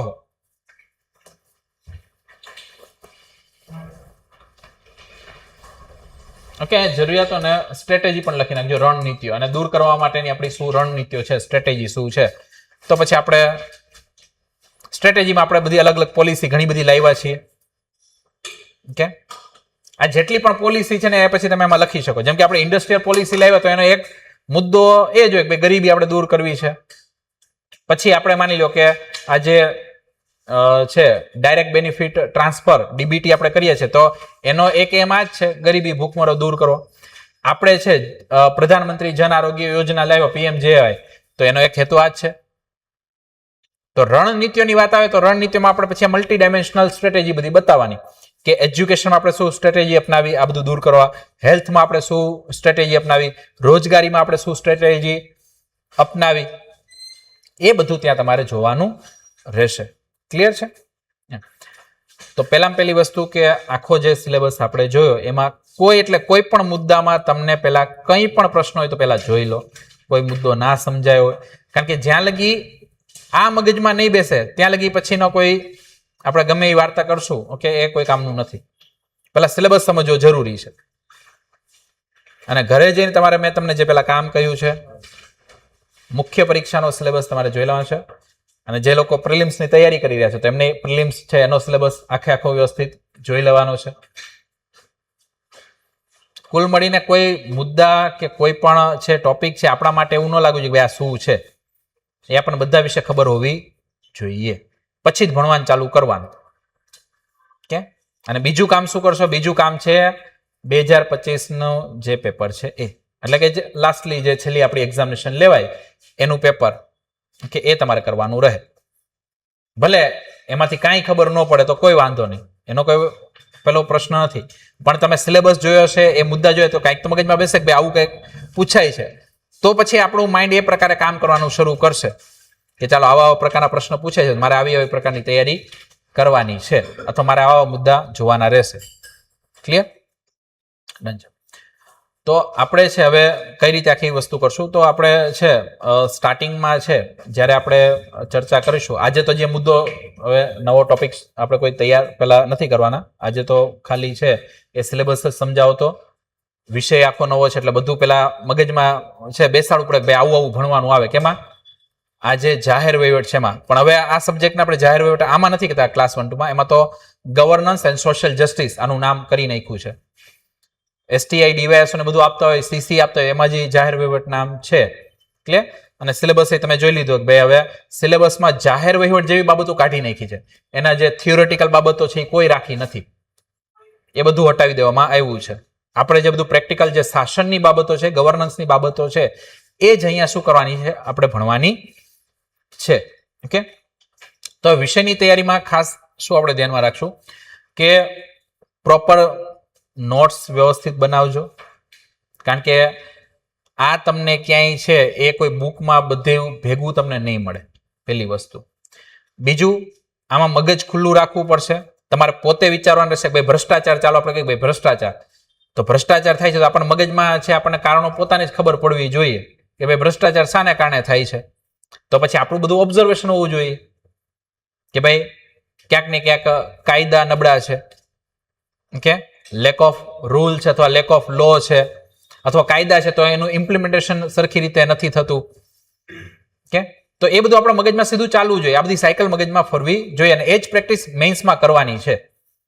મેઇન્સમાં આપણી થોટ પ્રોસેસ આ રીતે જ કામ કરતી હોય છે કે જેવો આપણી સામે કોઈ ટોપિક આવ્યો, ક્વેશ્ચન આવ્યો, તરત આપણો મગજ વિચારવાનું શરૂ થઈ જવું જોઈએ મલ્ટી ડાયમેન્શનમાં કે આના કન્સિક્વન્સીસ શું, આની અસરો શું, પરિણામો શું, અથવા આ મુદ્દો છે તો એ શું છે.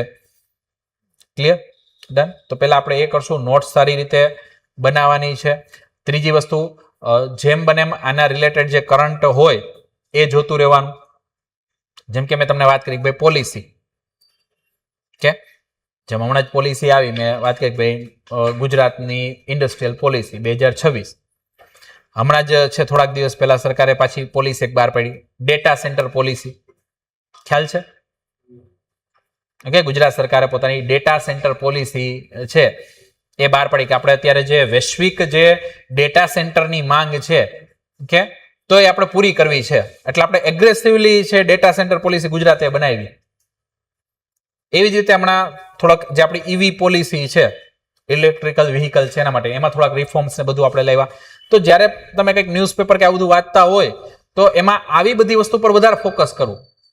એવું ના જો ભાઈ કોણ અત્યારે હમણાં રીલમાં વાયરલ થયું છે, કે ક્યાં ક્યાં હમણાં ઘટના દુર્ઘટનાઓ છે આ બધી થયેલી છે, કે આપણું ધ્યાન આ બધી વસ્તુમાં વધારે છે કારણ કે મજા આવે, એન્ટરટેનમેન્ટ થાય એટલે. ઓકે, તો માઇન્ડને એ બાજુ નહીં જવા દેવાનું, આ બધી બાબતો ઉપર ડાયવર્ટ કરવાનું. એટલા માટે હું તમને વારંવાર કહું ભાઈ સિલેબસ જુઓ કારણ કે સિલેબસમાં મુદ્દા હશે તો તમે ન્યૂઝપેપર વાંચો તરત તમને કેપ્ચર થઈ જાય ભાઈ આ તો આપણા સિલેબસનો મુદ્દો છે, ચાલો આ ભેગું કરો. ક્લિયર છે? ઓકે. હવે મેઇન્સને લઈને હવે તમને કોઈ પેલા પ્રશ્નો હોય તો કહો આમાં.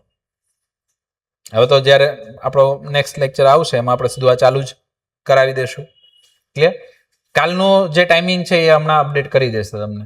ક્લિયર? કાલે આમ તો ટાઈમિંગ જે આપણો છે એ જ રહેશે, પણ છતાં પણ કંઈ હશે એમાં ફેરફાર ઓકે તો એ તમને હમણાં કહી દેશે. ક્લિયર? ચાલો બીજું કંઈ?